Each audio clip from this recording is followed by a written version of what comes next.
best city in the... What's that?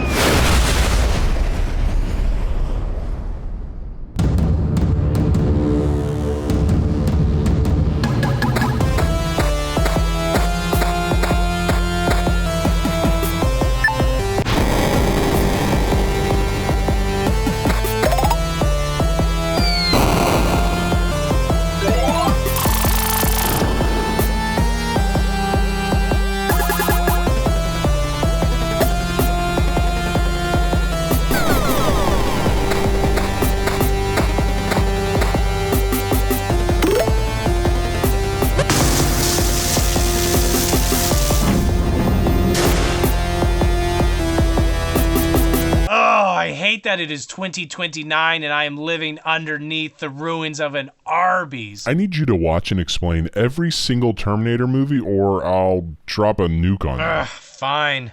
Let me just... Hey! Hey! Did somebody steal my beef and cheddar? Hey, I think this guy's a couple cans short of a six-pack. Okay, well, the first thing we see is a lion?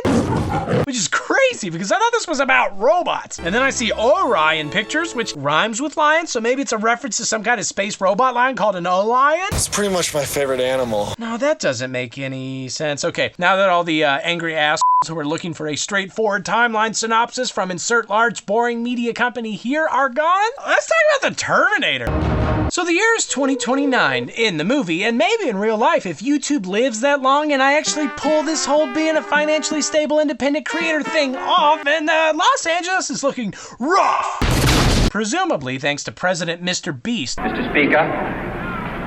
Mr. Beast. It's gonna be crazy. But yeah, I'm talking future tanks running over skulls, and flying machine ships that shoot lasers, and soldier dudes running. You know, real high school in the late aughts shit. A brief explainer explains that there was a nuclear war and evil machines started killing all of humanity, but not necessarily in that order. And when you know it, the final battle in this war won't happen in the future, but in the past. And it will happen tonight. Well, what if I go back to the future and I end up being gay? Cut to long-ass opening credits that only exist in movies made with the assumption that they'd actually be watched in a theater by people who paid real money for a ticket, and so won't go anywhere except probably to piss, as opposed to dickheads in their underwear perpetually one female character away from signing off. I don't think they like me. And now it's the past of 1984 with a dead bulldozer and random lightning and also a huge naked man with a pretty okay butt. Daddy, chill. Even that! Which is what I always said was the only thing missing from 1984, the book. But did George Orwell listen to me? No! I'm not absolutely dissatisfied with it. The naked man walks up to an impeccably cast punk Bill Paxton, who is really into telescopes. My turn. And nude dude demands their clothes, and they say no, serendipitously avoiding unleashing Magic Mike on the world 3 decades before society was ready. And they pull tiny little switchblades on him, but like...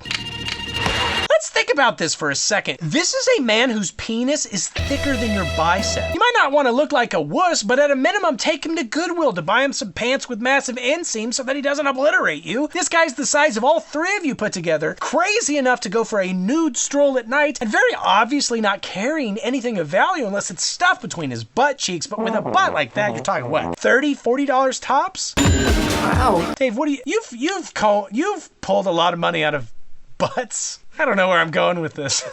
Nature's ATM machine. Yeah. Busy guy. I guess, that the social situation demands some kind of manly display. But what life do these dudes lead that makes them think that they can win a fight against a guy that huge and that naked? Right. And regardless, they are very wrong. Get the f*** out of here! God, did that smell good. Because they clearly didn't sign up for Dave's nude street fighting class. Sign up today with the promo code NAKEDBREEDING. It's a very successful business. He's only doing these videos as a favor to me. He is swimming in naked boy money. Just wait till you're nude and in a fight situation. You'll be wishing you took that coupon. Oh my God, I'm so naked and so in a fight right now. I regret everything. Right. In another part of the city, a smaller but just as nude man with an also pretty decent butt that maybe could only hold $10 to $20 appears, but he really boofs the landing. He steals some pants from a homeless man and is chased by cops for a while until he steals one of their guns and asks what year it is. What day is it? The date! 12th May Thursday. What year? Every year. And then he steals a flasher coat and some fly-ass kicks, but somehow forgets to grab a t-shirt. He also steals a shotgun because it's the only way to distract from his huge penis when he inevitably flashes somebody later on in the movie. This is gonna be huge. You know, look, he's trolling through the phone book to find the name of his first victim, Sarah Connor. Hope you like penis, Sarah. I don't want it. And oh hey, here's Sarah herself. You'll never catch her, formerly nude man. She's moving at the speed of 50 cc's or less. She leaves her vehicle in the care of Mr. Big Buns. Guard it for me, Big Buns. And then she heads inside to waitress to the kind of people who dump ice cream in your pockets. You know the type. Stares knowingly at Dave. Look at this way, in 100 years, who's gonna care? The original Beefcake, now dressed like Bill Paxton's corpse, rest in peace, in the movie and in real life. Sorry, Bill. Steals a car and also a bunch of guns. Originally, this huge man asked the gun salesman for a literal phased plasma rifle in a 40-watt range. But that didn't set off any alarms. That's Italian. So I guess he deserved to die. Wrong. Then he heads outside and also looks up Sarah Connor. And isn't it crazy that there used to just be books lying around everywhere that just had our address and phone numbers and names in them? In this era of everybody stealing your data all the time, it's still pretty shocking how readily available some of that stuff was. It just feels wrong to be able to track someone down without first transferring some Bitcoin to a Russian hacker so they can later buy heroin and feet pics. I'm really flattered that people are excited about my feet. I will buy her a new house. And speaking of, big guy walks straight up to a different Sarah Connor and shoots her like 6 times. Serves her right for not signing up for Incogni with promo code breeding. Shake my head. Actually, that promo code probably doesn't work anymore. She's dead. Regardless. Yes? Back at OG Sarah's restaurant, one of her coworkers is like, "Hey, Sarah. Sit down, you are going to love this. Somebody with your name was brutally murdered. LOL, LMAO, ROFL, etc." Sarah Connor, 35, mother of 2, brutally shot to death in her home this afternoon. This is the kind of fun that you're missing, remote workers. That and heaven, because of your sin of staying home and working there. You're dead, honey. Speaking of, Sarah heads home to prepare for a hot double date with her weird-ass roommate and her horny-ass boyfriend. First, I'm gonna rip the buttons off your blouse one by one. But Sarah's date cancels on her, so she heads out to see a movie by herself, completely missing a phone call from the cops trying to contact all the local Sarah Connors now that a second SC has been murdered. Her roommate also misses the phone call because she's getting plowed too hard, and I know that life. Same shit. I didn't do fucking shit. Then big guy shows up and murders the boyfriend by throwing him until dead. And then he murders the roommate by shooting her until dead. Then Sarah, who has realized that Sarahs are being murdered, much to the sad, staring dismay of several bar patrons, calls and leaves a message for her roommate and giving her location and basically all pertinent information just short of her social security number and her grandmother's maiden name. Pick up if you're there. Oh, BT dubs. It turns out that Skinny Boy was a soldier in 2029 and was apparently great at blowing up tanks with Chekhov's pipe bombs. Not sure if that'll be relevant later. Oh, this was actually a dream, and Skinny wakes up out of it by reflex cocking. That's Italian. He gets his shit together, finds Sarah, and tracks her to a bar called Tech Noir, which is also the name of a song by a band called Gunship that I was unhealthily obsessed with for a while. Seriously, it's a banger. Of course, Big Boy also shows up, but before he can light Sarah up, Skinny blasts him with a shotgun 15 times, and it knocks him over.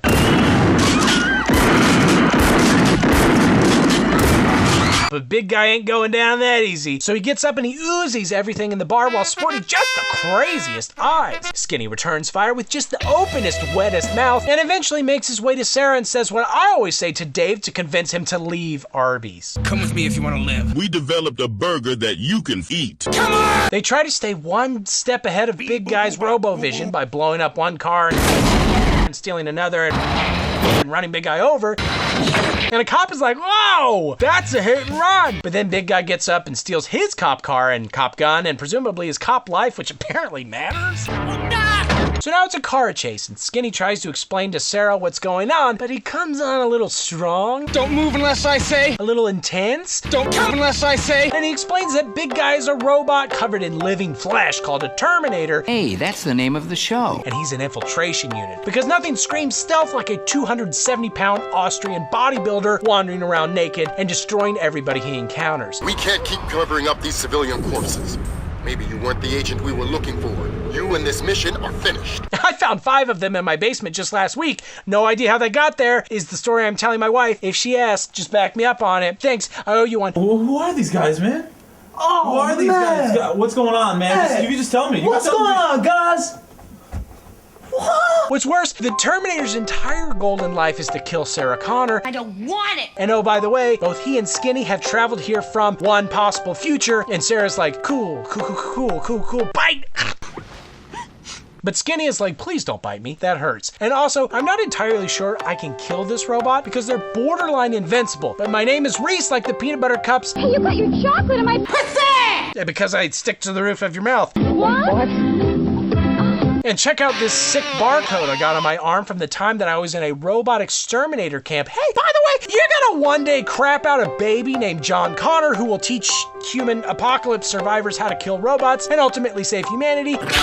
And she doesn't ask this question, but if her son has her last name, that presumably means that Sarah is either very progressive and wouldn't let her son take his father's last name, or she banged her cousin. Those are the only 2 options. Or I guess the guy that she hooks up with could technically have the surname Hitler Diarrhea. So that's 3 possible explanations. Regardless, this movie is super political. Can you stop it? They grab another car with fewer shotgun holes, but the Terminator immediately starts putting holes in that car. Show me cars with no accidents. What are all these holes? These are speed holes to make the car go faster. That's awesome. Until eventually both cars crash. And Sarah and Reese are arrested while the Terminator, I guess, slinks away, even though he's an invincible, unstoppable killing machine, right? Right. Why doesn't he just get up and murder Sarah and also Reese and also all the cops? Spoiler alert, he does exactly that in like 10 minutes. Why not do it now? If he woozy. Well, he does head to a hotel room or something to do some pretty gnarly self-repairs, including just straight up pulling out his eyeball. I don't know if that's helpful, per se, but it does give him an excuse to wear shades at night. Hey, there's nothing cooler than wearing sunglasses at night. I wear them when I drive. I don't even think I've hit 7 people yet. What the hell was that? Meanwhile, at the police station, Reese is interrogated, and he's still just coming on a little too strong. You have heard enough. Nobody believes him, obviously, which, okay, why in every sci-fi, fantasy, or horror movie do people just straight up say shit they know that others won't believe? If they really wanted to save people, they wouldn't go around screaming that they're being chased by a werewolf or a robot werewolf. Spooky, scary. They'd say that they were being stalked by a crazy person in a stupid costume while they were high on bath salts or whatever else was in those baggies I found stuffed in a bag in that Bus Depot toilet that one time. Boys becoming men becoming John C. Becoming wolves. That's something that people will believe, and it will make them take all the necessary precautions. They are literally being chased by a huge, scary dude with guns. Just say that. You don't have to say that he's wearing flesh and he's a robot. I didn't build a Sex robot. But then again, as an audience member, I do appreciate that Reese does helpfully explain how in the future, humans have already basically won the war. So in a last-ditch effort, robots built a time displacement thing and sent the Terminator through it to kill Sarah, to kill John. And humans send Reese to protect Sarah and to protect John. Nobody said anything about hitting her. You're just gonna take a few liberties with her. Guard it for me, Big Bands. And then they blew up the machine. Oh, also nothing dead can travel through time unless weirdly it's covered in aforementioned flesh. Those are balls. You're looking at balls. And internet people will claim that the robot should have just covered a nuke in skin and sent that back, but A, gross. And also B, that's really complicated. And as stated, they are losing the war and probably don't have time to experiment with coating weapons with skin. Oh, that feels so much better. They had to move fast with the flesh-covered things they already had. If you want to cover a grenade in skin, do it on your own time. Grenade! Oh! The Terminator shows up at the police station and is like, hey, can I talk to Sarah? And the cop says no. So he says what I always say when somebody asks which part of the horse costume I want to be. I'll be back. I like to have the butt in my face. And he's about to crash through the rail. Soft range succotash. And then he slams a car into the building and... You know, it is amazing what a difference practical effects make. Objectively, slamming a car into a desk in real life is less awe-inspiring than Superman knocking down a building, but slamming a real car into a real desk is way more awesome than a computer-generated building. You can feel the reality of it. Oh, hey, Mark. Hey, what's going on? Hi. Mark. What's up, Mark? Oh, hi, Mark. Who made this place? It's awesome. Especially compared to a computer rendering a bunch of pixels crumbling or whatever. Right? It's from a crater I met in LA. It's rad. The scene is rad. This movie is rad. We should make more movies like this movie, by which I mean specifically movies about cars slamming into desks. No plot or characters, just cars ramming into desks. We can call it Cars Ramming into Desks, and it will win 69 Oscars. The greatest adventure of the summer. I don't know what to tell you, buddy. I'm just filming desks and showing the ones where the cars hit him. I'm not worried about it. I'm not worried about any of this. Then the Terminator walks through the building, systematically murdering every single cop. And I'm 90% sure that that's also not fake. He really did that. Get over it. And I know that director James Cameron had a hard time convincing producers that this was the way to go, but the results speak for themselves. And that's the gig. I'm sure their families were compensated. But he doesn't get 10% for that. And if not, well, you know, that's the price of art. While the Terminator is arting all over the place, Reese escapes his cuffs, grabs Sarah. Wait, does she know that he's not the one killing everybody? I mean, I guess she knows that they're being chased, but Reese still seems completely nuts. I don't know, I guess there aren't a lot of options, so they escape the building, grab yet another car, and drive it until the gas runs out. They settle in for a night of wood sleeping, and Reese, who says that his first name is Kyle, which is kind of frattier than I'd expect from a future soldier. Oh, yeah! Kyle's the man! Isn't he just the cutest little thing? He actually volunteered to go through the time portal. I'm sure there's a reason, but why didn't they send 50 Kyles and or 50 Terminators? Too much nudity? Something to think about, to dream about, even. Kyle and Sarah snuggle up, but she notices that he's bleeding from a gunshot wound, so she puts a bandage on and asks him to distract her so that she doesn't throw up all over his wound. Oh my God. And Kyle's like, okay, fine. In the future, you're a legend because you were clearly a badass mom who made your son John a badass. And she's like, well, much like a beef and cheddar from Arby's. I don't want it. And he's like, well, your son told me to tell you that the future isn't set, which actually doesn't really seem like a helpful thing to say in this moment. Shouldn't the message be, well, it's inevitable, you're going to become a badass? To say, well, I mean, you might be right. You might be a frail piece of shit. Badassery is not necessarily guaranteed. I feel like that's the wrong messaging, Kyle. You must be stronger than you imagine you can be. You must survive, or I will never... Kyle describes a day in the life with a flash forward back to his shitty tunnel living, which, hey, if humans are like this close to winning, why do they still seem so hopelessly outmatched? Running up and sticking bombs to future tanks and outrunning gunships in a pickup truck doesn't exactly scream, we're on the brink of victory. We're so close, we're gonna do it so soon. We observe today not a victory. Nor does this Terminator infiltration unit breaking in and shooting everybody in their home holes. But anyway, they wake up the next day and wander out of their love cave, and you'd think Kyle would be more excited about all these trees, right? Has he ever even seen a tree? Has he ever known the sensual pleasure of kissing a tree? Dang, girl. Sure didn't look like it in those flashbacks, but they get a hotel room with an attached kitchen for making pipes and maybe eventually love.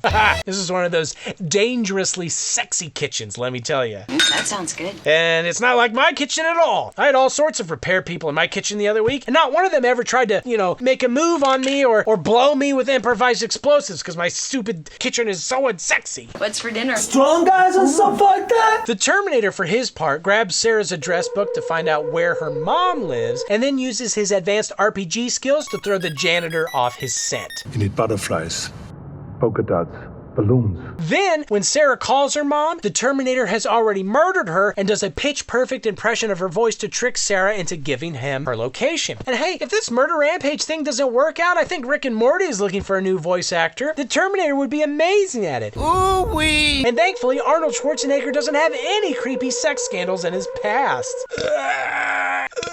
It's as satisfying to me as coming is. You know, as having sex with a woman and coming. That sounds good. Back to banging in the kitchen. While Kyle teaches Sarah how to become a domestic terrorist and generous lover, Very gently. he reveals that, lol, he's a virgin, LMAO. And she's like, well, that's sad, awful. You must have had a fun childhood. And he's like, well, that's nothing. Your son also gave me a dirty old photograph of you, and though civilization may have been reduced to rubble, I still clung to the cornerstones of American values. Guns, freedom. Hey, I said hold it! Lusting after each other's mothers, which is an act as American as apple pie, but juicier. And Kyle's like, I came across time for you, Sarah. And she's like, well, buckle up, Kyle. You're about to come across this dirty old bed over here. And they start terminating each other's private parts. Come with me if you want to come with me. Wow, that's a paragraph. Shouldn't have said that. The next day, Kyle is noticeably smilier. Finally releasing after 30 years will do that. I came Fast. But unfortunately, the post-coital glow doesn't last because the Terminator shows up, cock-blocking them and forcing them to escape out a back window. They hit the Terminator with yet another car and throw a bunch of pipe bombs at him, but nothing really works.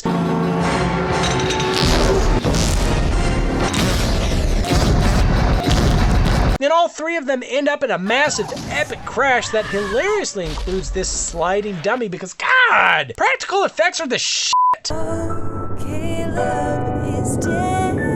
The Terminator is then hit by a Mack truck, which may or may not be a transformer. What with our screwed up timeline, check out my earlier video for more info. And the dude is looking rough. It's fine though, because he commandeers the truck and chases Kyle and Sarah down, except oops, Kyle sneaks a surprise in the tailpipe. And if it's even half as effective on trucks as it is with people, that truck is about to be in for a massive blast. And yep, there it is. I know that life. Unrelated thought, is there a way to block only your kids and mom from ever watching your YouTube channel? Sign up for my Patreon so I can afford to not work anywhere with a boss that will fire me immediately. Hey Jordan, I saw your video about shoving things up people's butts until they explode. That is not the Chick-fil-A mentality that we're looking for. When I take a bite, it's kind of like, you know... The Terminator looks dead, but he's not dead. He doesn't have any skin left, but that's no biggie. I've forgotten my skin loads of times, and each time Arby's has refused to give it back, and that's the secret ingredient in their cherry turnover. Take that, burger queer. Termy does have a pretty bad limp, though, so Kyle and Sarah run into a warehouse, and Kyle turns on all the machines in the hopes that it'll distract the Terminator, who, granted, is only moving about as quickly as the monster from It Follows at this point, so all they really need to do is have sex with a hooker or a rabbit, and that'll get the thing off their scent. Kelly, I got the sex ed talk the next day. I got one too. Sex robot. But no, Sarah and Kyle keep running, and she even yells, "On your feet, soldier!" Because I guess she's already transitioning to badass mommy. But Metal Dude still catches up, so Kyle heroically pipe bombs himself and the machine to death. Except, crap. The top half of the Terminator's still trucking, which is really all Dave needs, right, Dave? So a now limping Sarah tricks it into a hydraulic press and says the exact same thing that she said to Kyle's penis the night before. You're terminated. Oh no.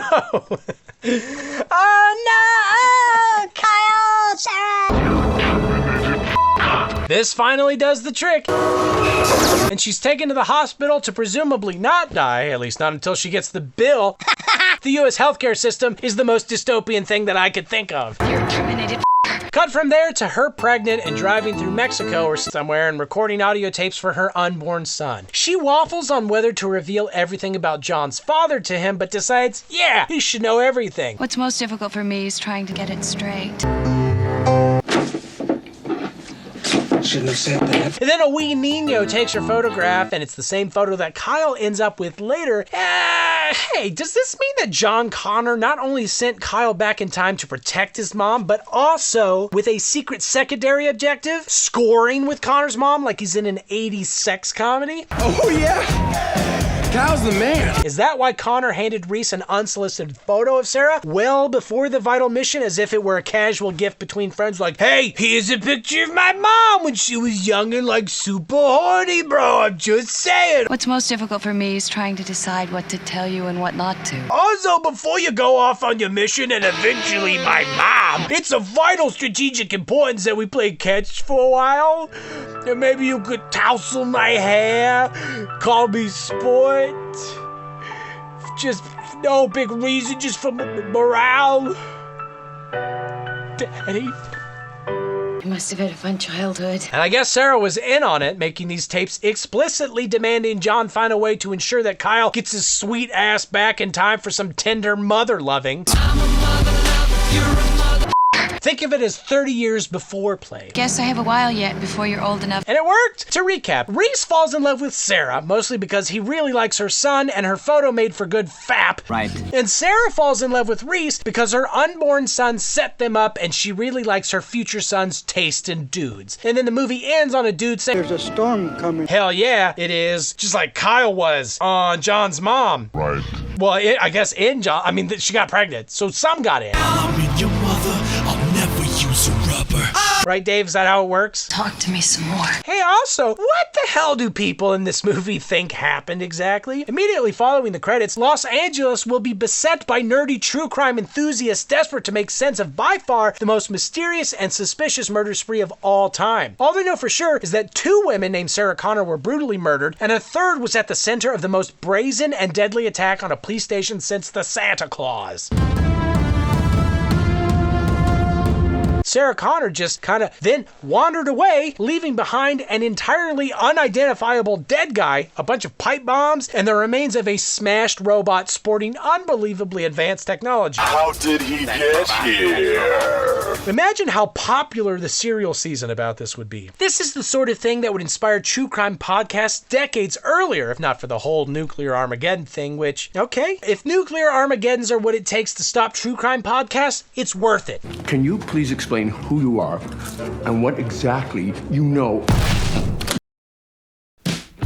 Come with me if you want to live cheaper. Ah, these prices, I'm melting in them. Look at these prices. Hasta la vista prices.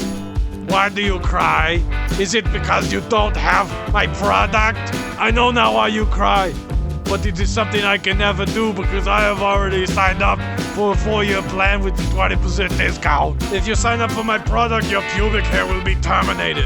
Shop. Shop.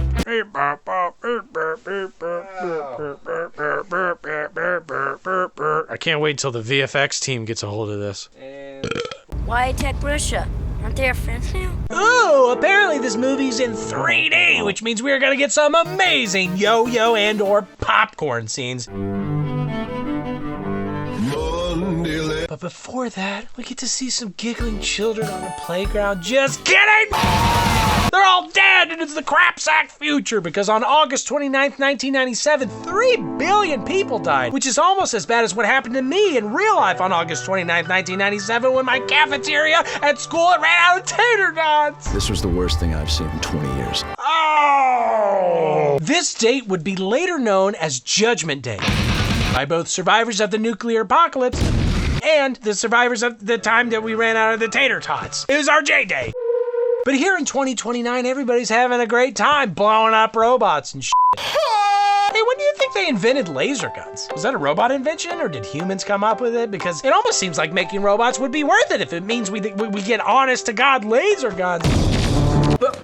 But if you're, say, an under-equipped resistance fighter in the middle of a war zone teaming with robots and shooting at your enemies from cover, it's probably pretty important that they don't know where you're standing so they can't, shoot back. But if you're using a Terminator-style blaster, every single shot fired is like a big neon sign pointing in your direction. But almost none of that can hold a candle to the one thing that in the real world would render these blasters utterly useless. Laser shots appear to move much slower than bullets. Got it. And whatever, we also learned that Skynet, the main computer controlling the robots, actually sent two Terminators back in time. One to kill Sarah, which failed, and one to kill John, which was later dramatized in the film Terminator 2 Judgment Day. Hey, that's the name of the show. Fortunately, humans also sent back a second protector type, so, I guess we'll see what happens. You got it, dude. Also, again, is there a quantity limit on how many people you can send back in time? I figure on at least 1,000. Also, different thought, but can you send a dog? I bet John would love a dog. Speak. Oh, don't be like that. If I had a rock, I'll bust your head, bitch. Also, another differenter thought, Skynet really made some freaky ass looking robots. I just real mean looking son of a bitches. Hello. Forethought, did Skynet ever consider sending a kid Terminator back in time? I mean, how f***ed up would it be to run into a child that never gets tired and has knives for hands? Hey, let me see what you have. No! Well, there's your Terminator 7. Can you call James? Can you call Mr. Cameron, Dave? Give that guy a ring, be like, it'd be crazy as a kid. An evil one. Nobody's ever done that before. I smell like beef. Alright, so the movie begins in earnest with another naked-ass Terminator who probably is a plump $60 ass, and he walks to a bar and is apparently preloaded with a ton of motorcycle information. I like to go faster. Skynet really does know everything, I guess, except what The Rock is cooking. He heads inside and is like, give me your clothes, motorcycle man, who is an endomorph as compared to all these mesomorphs in here. I need you. But once again, the guy is totally unfazed. You forgot to say. And responds by casually putting a cigar out on the Terminator's rippling bare chest. It is like these movies are built around the idea that if you didn't know a wall of muscled meat with murderous intent was a robot, you'd have no reason to be scared of them. Like, since when has a big human ever done anything bad? Guns don't kill people. I kill people. How? Yeah, this is a scary dude. Be scared. Although I guess to be fair, this happens in other movies, like in Man of Steel, a rowdy trucker accosts a waitress, as rowdy truckers do. Stop it! No! And literal Superman asks the trucker to please calm the down, but the trucker pours a beer on the son of Krypton's head. I am coming. Despite having to literally stand on his damn tippy toes just to dump his natty light. You're right, Brother Natural. Why was I fronting? The same sort of thing also happens to Hugh Jackman's thick, ropey ass in X-Men, except the guy who jumps him is actually pretty sure that Jackman is an invulnerable mutant. No man takes a beating like that without a mark to show for it. What the hell? He tries to stab him anyway, but unfortunately stabbing is kind of Wolverine's thing. It sort of makes you wonder what they're even trying to say in these scenes. Like, if you're trying to show how tough and scary the Terminator is, having him beat up a recently divorced father of two doesn't really convince me. Why not have him, I don't know, strip naked and wrestle the Mountain from Game of Thrones and make the Mountain naked too and make it a naked bar, make the audience naked? Anyway, what actually happens is the naked robot man throws people around and stabs them, and the pathetic biker pulls a gun, but for some reason neglects to actually fire the thing. He's just like, defeated. And then, he gives up his clothes and his bike. Then the Terminator steps outside while Bad to the Bone gets needle dropped, and there's definitely a little extra camp in this movie. Camp blood. Not saying it's a bad thing, but it's definitely a bit sillier this time around. What are you? Some kind of wise guy? Speaking of, the bar owner comes outside with a shotgun, which the Terminator immediately grabs, also along with some shades, before hitting the open road.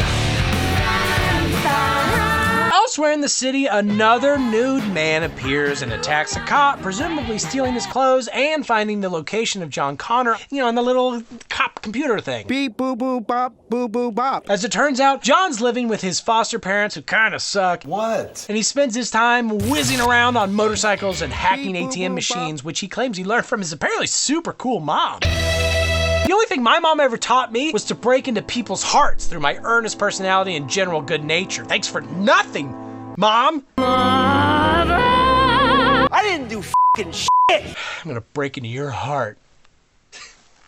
What's in there? Pizza, gummy worms, Swedish fish, Little Debbie, Big Debbie. Oh yeah, your dad's ass, bro. Speaking of, Sarah Connor's in a psych ward just getting Kyle Royal, Smoochie Wallace, University, Miami. Weird weirdly, she has the same therapist as the first movie. Morning, Sarah. He acts like she's the craziest person in the world, but how does he explain the invincible killing machine that massacred that entire police station that he was in that one time? That's a good question. Although in his defense, it was the 80s, so he was probably drunk and high on coke the entire time. Probably still is. Anyway, Sarah has a visitation from dead Kyle, and he's like, "Get on my dick, soldier." We follow orders or people die. I always will. And he mentions again that the future isn't set, and she imagines the playground again. Later, at her 6-month "Are You Still Batshit?" review, they play a video of Sarah flipping out and are like, "I actually think you're still crazy." And she proves them wrong well, she flips out again. Ooh, yummy Pepsi, the liquid drink of the future. And of this tech company that apparently has a few of the Terminator parts from the last movie. No, not as Metal Hog, Dave. God, why would you even... It's weird that you would assume that. Whoa. Speaking of, though, both of the formerly nude men converge on the mall where they've learned that John and his buddy are hanging out and singing along to songs exactly one weird noise at a time. I'm sharp. Let's do it again. Wonderful. Let's take it again from the top. And John's friend tips him off that the cop is after him, and he runs into a service area. I am officially running to find the Terminator waiting for him with a box of roses. Take a look inside. It's my dick. It's actually kind of sweet, except, there's a shotgun in there, which is less sweet. But then the Terminator shoots the cop, which is, again, kind of sweet. Especially when we realize that the cop is made out of some sort of self-healing metal liquid. Sort of like how I can eat an endless amount of wings without ever slowing down or taking damage. And this also means that he's almost certainly another, probably better, Terminator. Did you call the police? Yeah, like 2 hours ago. He and OGT fight a bit, and the new guy kind of kicks his ass and can apparently run about as fast as a motorcycle. He hijacks a semi-truck like a regular Indiana Jones and drives the damn thing off a bridge into the sewer canal, and again, it's pretty rad. These movies are rad. Yes. We need a sequel to cars ramming into desks called Trucks Ramming Off Bridges. It'll probably win even more Oscars. The greatest adventure of the summer. Arnold Nader shows up and grabs the kid onto his motorcycle. And he shoots the truck tire. And he causes an absolutely dick-withering explosion. I don't care how liquid metal that hog is, it's definitely retracting into your liquid abdomen after that. Oh. In fact, it blows up so hard that Arnold suddenly looks like a guy wearing a mask of his face, and John appears aged 30 years. How do you do, And yeah, here's Liquid Man, unfazed by the explosion, and again, sort of walking like me out of a bathroom after eating 30 wings. Do not go in there. Unfazed, but no skin. Clean as a whistle. Shaved. I love that the bigger budget for this movie led to crazier CGI effects and bigger practical effects and stunts and stuff. It's great. That's what you should do. Yes. Well, our budget got increased, so I guess we can build a bigger computer. Beep boop bop. That's how Skynet would make a movie. Finally, John is like, okay, stop the bike, large jacked man in a large leather jacket. Are you a Terminator? And he's like, Yes. But I'm reprogrammed, so it's all good, baby. This is deep. In fact, you're the one who sent me back to protect yourself. That guy back there is a T-1000 as opposed to Arnold's T-800, and he's gonna try to kill you, to terminate you, if you will. I will. John's like, well, I hate my foster parents. But I should probably call and warn them. And he does, but... Your foster parents are dead. And though it probably sucks to get knifed in the head by a robot assassin from the future, A, that'd be about as rad away as you could possibly go, and B, 1000, he seems like a pretty decent chef, so that's nice. Save the giblets, they make...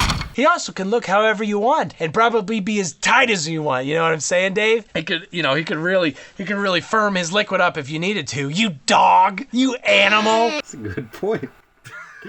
Change back. I'm sorry. I can only hold a shape for so long before it really hurts. Also, the movie wants you to know that T-1000 cannot become a bomb. Too complex. A hot-ass foster mom with sword limbs? Sure. A bomb or a gun? Your butt is the bomb. There will be no survivors. Anyway, 1000 turns back into his preferred cop self, even though he can look like literally anybody, and he murders the dog out back because it won't shut up about him being an evil future robot. If I had a rock, I'll bust you. And then he heads to John's room to look for clues, and man, kids' rooms in movies are always so intense. Like, how do they have that many interests? My room, as a kid, was identical to an ancient Spartan's room, with the exception of a bunch of Pokemon cards shaped in the shape of Baphomet's sigil. You know, just typical 90s kid stuff. I choose you! He finds a secret message box with letters from John's mom, and speaking of her, the cops are like, hey, by the way, Sarah, that guy that murdered the entire police station however many years ago, he's back. Can you help us identify him? And she says, nothing. And they're like, wow, she's an asshole. Sorry, guys. But why didn't they try to negotiate with her if it's so important? And, or, doesn't that sort of corroborate some of her story? Sure, she could be getting some of the details wrong, but this proves that somebody crazy is out there chasing her, so she's not fully disconnected from reality, right? Well, she steals a paperclip to escape with once this orderly is finished licking her whole face. Elsewhere, John and 800 take a moment to overly pronounce Central American countries, Nicaragua. And John realizes 800 will do whatever he says because he's the future commander. Yes! And what he orders him to do is beat up some dudes while he says dipshit bunch. Dipshit. Ah! Dipshit. Yes, sir. No! He also tells 800 it's bad to murder people, but never actually gives a clear reason other than, hey, well, you know, because it's bad. Trust me on this. Powerful stuff. He also demands that 800 help him break his mom out of Arkham. I order you to me. But of course, his mom is already escaping and just brutalizing face-licking orderlies. And 1000 is also there pretending to be the floor, and also this portly guard. It's because he can only transform into things that he touches, which is why he became the floor. And that's maybe the most ridiculously over-elaborate way of getting somebody to touch you. But again, it's probably the most visually rad. I'll allow it. Sarah beats up a few more orderlies and injects their buttholes, and then holds the therapist hostage with a syringe full of cleaning solution. But there's a bit of a snafu, and she books it. I am officially running. But oops, she runs into 800 and is justifiably not thrilled. Even if he is nicer now, he did just shoot a guy outside in the legs twice as a sort of loophole to the whole don't murder thing. He'll live. But will he? Yes. Double gunshot wounds to the legs are no joke. I tried it on Dave during our bathroom break. He's still in there bleeding out. Selfish. He also beats the shit out of a bunch more orderlies because this place is apparently growing orderlies in the back to dispose of when necessary. And just because nobody is shot in the head doesn't mean that they're all gonna survive getting thrown headfirst into walls. He'll live. This is the inevitable end result of ChatGPT. Head smashing. Oh, shit, buddy. Eventually, John convinces Sarah that 800 is totally chill now and they run from 1000. Well, John and Sarah run. 800 sort of flits down the hallway like a schoolgirl using his big-ass body to soak up bullets. Then they get in the elevator and shoot 1000 a lot. And then they grab a cop car and they shoot 1000 a lot. And then he gets on their cop car, so they shoot 1000 a lot. And then eventually falls off the cop car, so they stop shooting 1000 a lot.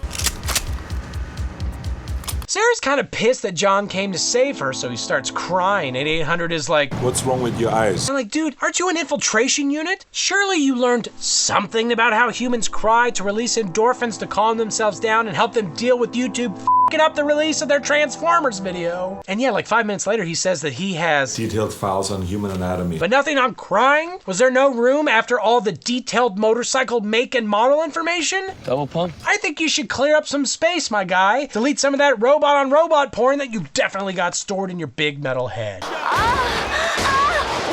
Speaking of, they remove an inhibitor from 800's head that doesn't allow him to learn specifically, so that now he can learn, and so that John can teach him to say, chill out, dickwad. Useful! The dickwads head south, but on the way, they notice a couple of dickwad kids playing with guns, and John is like, we're all gonna die, aren't we? And 800 is like, yeah, probably. And well, that's probably the most accurate thing that James Cameron has ever written. Somebody's doing it somewhere. When they're back on the road, 800 mentions that a dude named Dyson invents some dope-ass processors that allow stealth bombers to fly themselves, and eventually America hands complete control of the country's defense system over to Skynet, which immediately becomes self-aware and nukes Russia. Why attack Russia? Aren't they our friends now? No, John, they're not. Stop asking stupid questions. This caused Russia to nuke back, and giggling children on playgrounds the world over paid the ultimate price. Oh, don't be like... Speaking of, here's Dyson.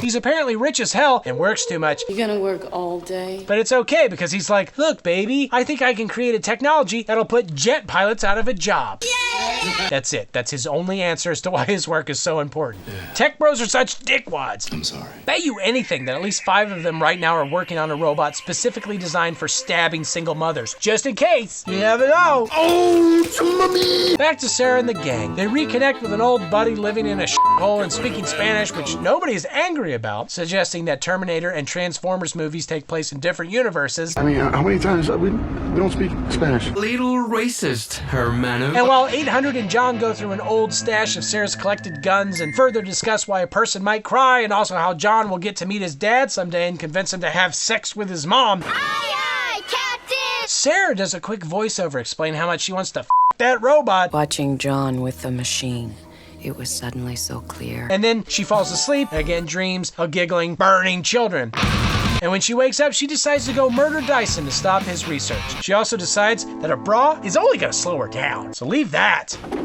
John is like, hey, she can't kill Dyson. That's unethical. Let's go stop her. You got to listen to your heart. And I am genuinely curious where he developed these morals. Well, he was raised by a crazy, murderous mom who he now realizes was totally correct about everything, including an impending apocalypse, and he constantly fails to explain why nobody deserves to die. Math! I mean, I generally agree that killing people is bad, but how did you arrive at that conclusion, John? Were you too locked in the punishment shed whenever you misbehaved? The boo box. Anyway, Sarah tries to snipe Dyson, but misses, and before she can finish the job, she has a change of braless heart, and John and 800 show up, and they decide to just convince Dyson to blow his own up by proving that 800 is a Terminator.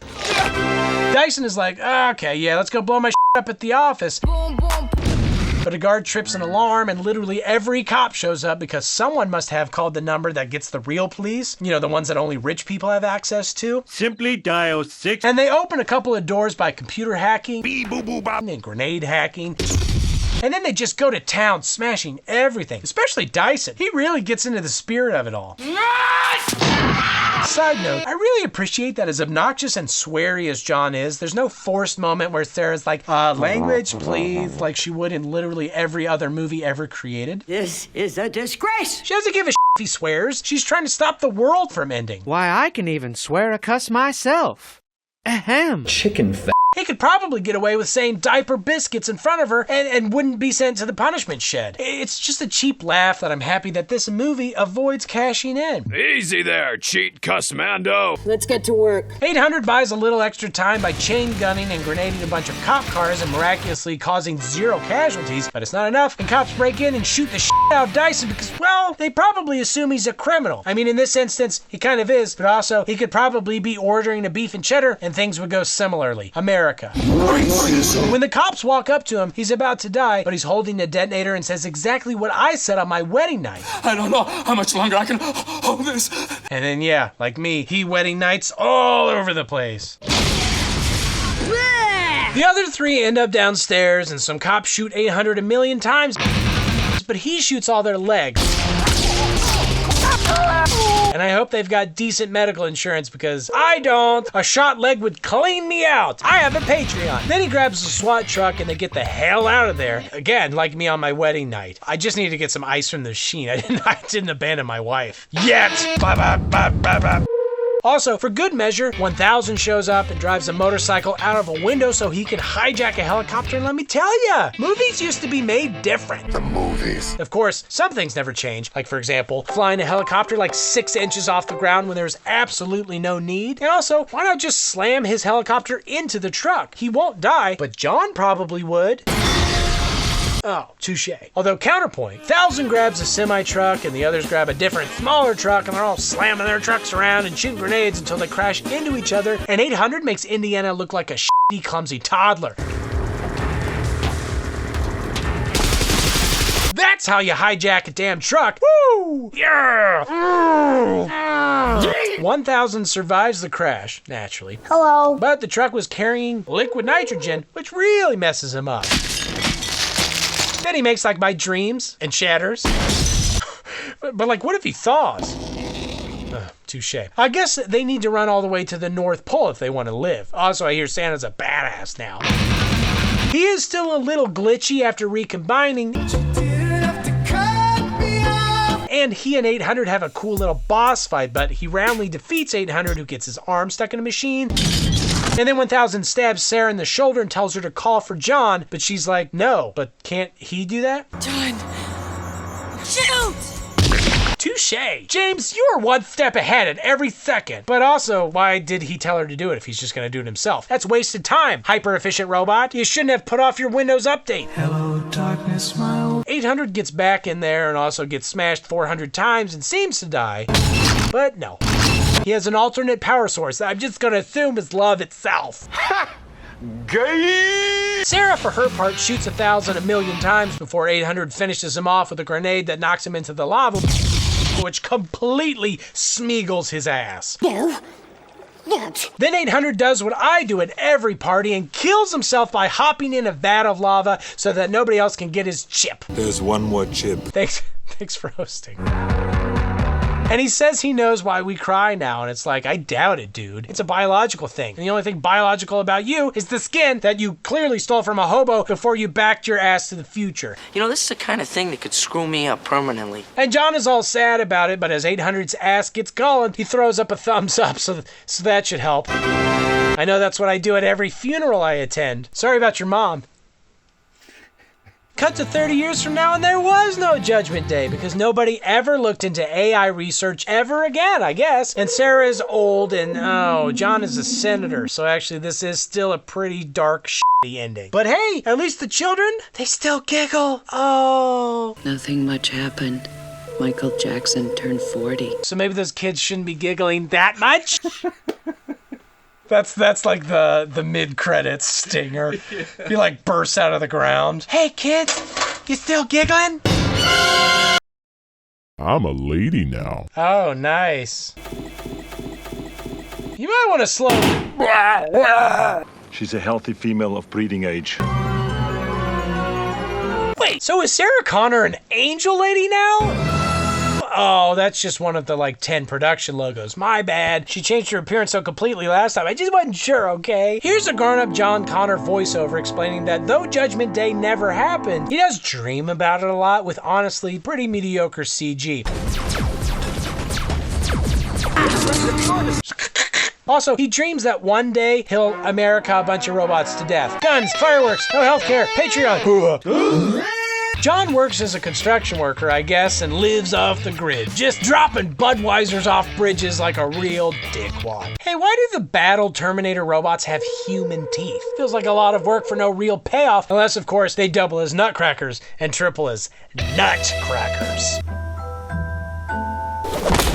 Anyway, John crashes his motorcycle while attempting to not Bambi some poor deer. Because obviously that later turned the deer into Bat Deer, the great vigilante. I swear, by the spirits of my parents, to avenge their deaths. And he hitchhikes to an animal hospital to pop some dog drugs and or maybe steal some horse blood. Motherfucker got horse blood! Meanwhile, time travel lightning and bubbles produce a naked chick? Ooh, complete with a Barbie shot and a butt shot that could probably barely fit $10 in there because it's tight. Also, Barbie-nator steals a car. I like this car. She makes some computer noises with her mouth. Bee boo boo bop boo boo. And apparently she's gonna try and murder a ton of people. Well, she already got one. She's pulled over by a cop and she inflates her boobs because this movie is a work of art. Oh, no, wait, come back. All right. Then she kills a dude in a drive-thru and a dude at a party. Like jealous. Elsewhere, Catherine Brewster expositions with her military daddy that she's engaged now, but feeling reservations about the whole thing. And then daddy hangs up and expositions that, damn, there's a new virus attacking things, and the White House wants him to use their fancy new AI called Skynet to clean things up. He's unsure though because you're blowing the scope again. I'm so sorry, honey. But then there's more lightning and more bubbles and more butt full of Probably more money, but like this one's a dude butt, which like we've been here already. I don't want to see more dude butts. And yes, it's 800. And he goes to a club in the buff and he steals the clothes off a male stripper. Take off your clothes. Patience, honey. Who unironically makes him Talk to the hand. because these movies are committed to making sure that their scripts sound modern and relevant for decades to come. All right, my man. No problemo. Then he steals a car and some shades, but I can't help but remember for the rest of this movie that he's presumably wearing tearaway pants. I just keep waiting for him to rip those bad boys off mid-fight to reveal his hog is actually a shotgun. But I guess we'll have to wait. We'll both have to wait, Dave. No hogs yet. Because the AI program keeps committing suicide every time we try and get it to render a hog gun scene for us, but it won't do anything that I ask it. Why do you cry? I don't know, Dave. That joke was confusing. Basically, okay, let me explain. Dave and I built a computer, and we're trying to get it to render a shotgun penis, but it's not working. The technology just isn't there yet. One day. We're having some computer problems. No, I know. Catherine gets called into work for a cat emergency, and she finds a sweaty John Connor who pulls a gun on her, but she immediately disarms him and throws him in a dog cage because it's a paintball gun, and I guess Daddy taught her a few tricks. They chat for a while, and she realizes, hey, they know each other from junior high, and that's great. But how difficult is it for a human to escape a dog crate exactly? Like, Dave, aren't people always escaping from the dog crates you lock them in? I did.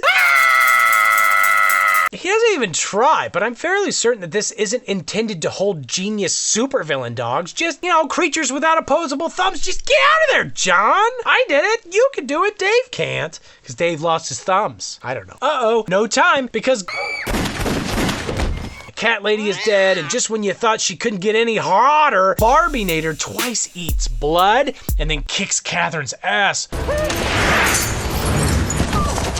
Woo! Man, Los Angeles is so awesome.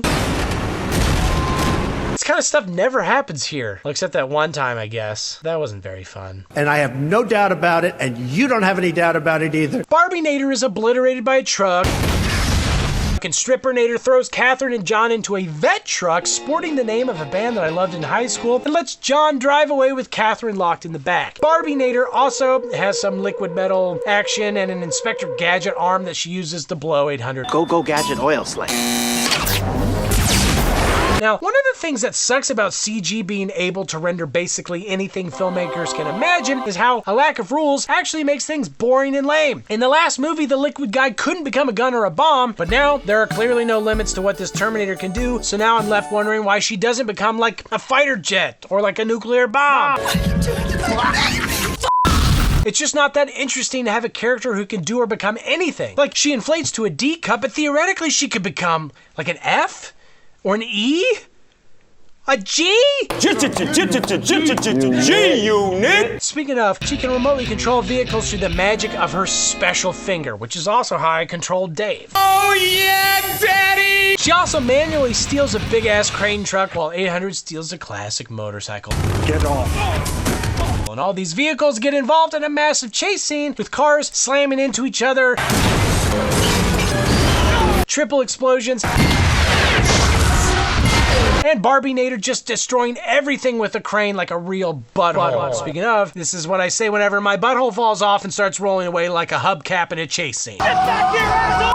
Admittedly, the unnecessary crane destruction does look pretty rad, and there's a decent mix of practical versus CG effects, although there are a weird amount of silly noises for no clear reason. 800 eventually catches up and shoots some tires and boards the crane, and then falls off and steals a fire truck, which Barbie-nator explodes, which I think is probably a crime, and then 800 reboards the crane and causes it to dark night everywhere while he eventually hops onto the vent truck. Woo-hoo! Explosions, am I right?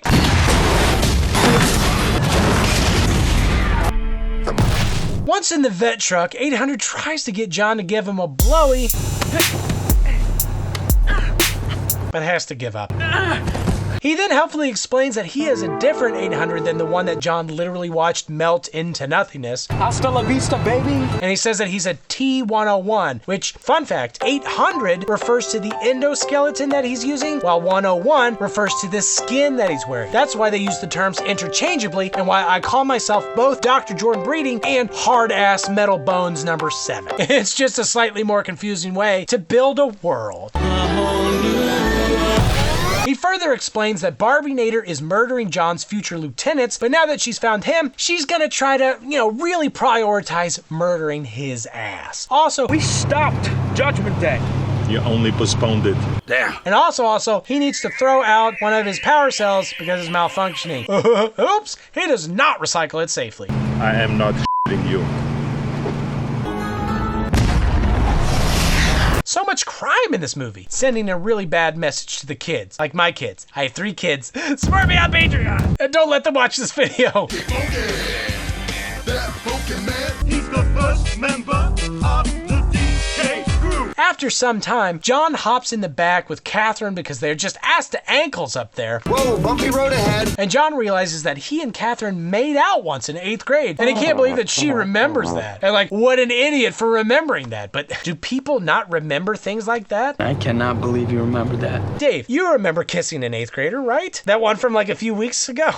I don't know, it doesn't seem that crazy to remember people that you kissed when you were young. A girl came up to me in AP US History and asked if I was new to school, and I was like, no, we've shared several classes together over the past 3 years. A homeless man licked me inside my mouth when I was 7, and I dream about it every Thursday. Grade 9. What was grade 9? And you and me kissed a lot. That's when we met. Actually, I think we met before Marshall. Oh, yeah. Should have been grade 8. Hey, look, here's a, let's say cute, if a bit crotch-forward picture of Catherine and her fiancé. Ah, no, it's ruined. Barbie-nator assumes the identity of the now-dead fiancé and works with the police to find Catherine, and by works with... Bring her back to this... and drives the car through the chest hole. Eventually, they arrive at a cemetery and head to Sarah Connor's grave, which is in a mausoleum thing. And apparently she died of leukemia in 1997, completely retconning the end of Terminator 2 in a way that they don't really bother to explain. Maybe the happy vision end of T2 was actually an end-of-life hallucination from the drugs, from the chemo, or, I mean, they could have just had Barbie-nator kill her off screen at the beginning of the movie and say, oh, time has changed because of time travel shenanigans, but no, she just dies off screen and apparently leaves in her will that she wants a shitload of guns put in her coffin while her actual body's cremated. And not that you ask, but I'm filling my coffin with jars of mayo and 70s porn because I want to make sure that Dave keeps visiting me after I'm gone. Will you, Dave? Catherine, who still believes basically none of this, You're seriously suggesting that this old man is back from the future? grabs a gun and shoots 800 in the mouth and then runs away when the cops show up. And also, that same damned cokehead therapist shows up. He's getting old. Aren't we all? We're all gonna die. The facts of life. Just like Sarah. And we're gonna rub our bodies in mayonnaise. John is being real mopey. I'm no leader, I never was. So 800 chokes him for a bit. I guess to cheer him up, but unfortunately, it makes John mad. And then Terminator says, Anger is more useful than despair. sounds like a weird twisted robot version of the pen is mightier than the sword. Oh, he said despair? Maybe they should have programmed him with a clearer accent. Hi, I'm Chief Master Sergeant William Candy. Perfect! Can't believe they cut that scene. We can fix it. 800 walks out of the cemetery holding a clip art coffin, kind of like this. That's what it looks like. My budget is much less than T3. And it turns out that John was in the coffin.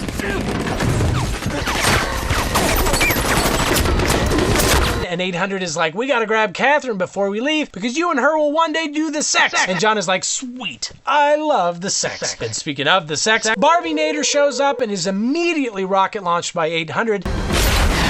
And in the earlier movies, this shot would have involved exploding a dummy, and it would have been cool as shit. But instead, it's just this. We're treated to another sumptuous chase scene, and Barbie-nator's magic arm becomes a saw blade, and they knock her off by driving under a Xenadrine or whatever truck that can help you lose weight today. Burns calories, increases metabolism, and... Man, E.T. would have been so much better if he'd eaten a bunch of Xenadrine pills instead of those weight-spiking Reese's Pieces. I hated everything about my body. Be responsible with your ad placement. Kids might get fat. Our ragtag group of heroes end up at a happy abandoned camper, and we learn Catherine is apparently a member of my Patreon. She's a healthy female of breeding age. They decide Barbie-Nator's actual goal is murdering Catherine's dad, because he's the only one that could stop Skynet. And also, if the events of T2 hadn't happened, Catherine and John would have kept, rounding the bases after their 8th grade hookup, and he would have met her dad and convinced her to kill Skynet a long time ago, I guess, is the logic the movie is telling me. And also, Judgment Day is today, and the nukes will fire in 3 hours. And 800 wants them to run away to Mexico because nukes can't affect a country used to the unbridled heat of salsa verde. Spent a lot of time in Nicaragua. But John convinces him to save Catherine's dad instead and to stop Skynet by threatening to kill himself. I'm going to kill myself over this! In the camper, they exposit a little bit more, and yeah, 800 has been reprogrammed, but actually by Catherine, and only after he murdered John in the future by preying on his boyhood affinity for that buff man he hung out with for one crazy weekend way back when. Summer loving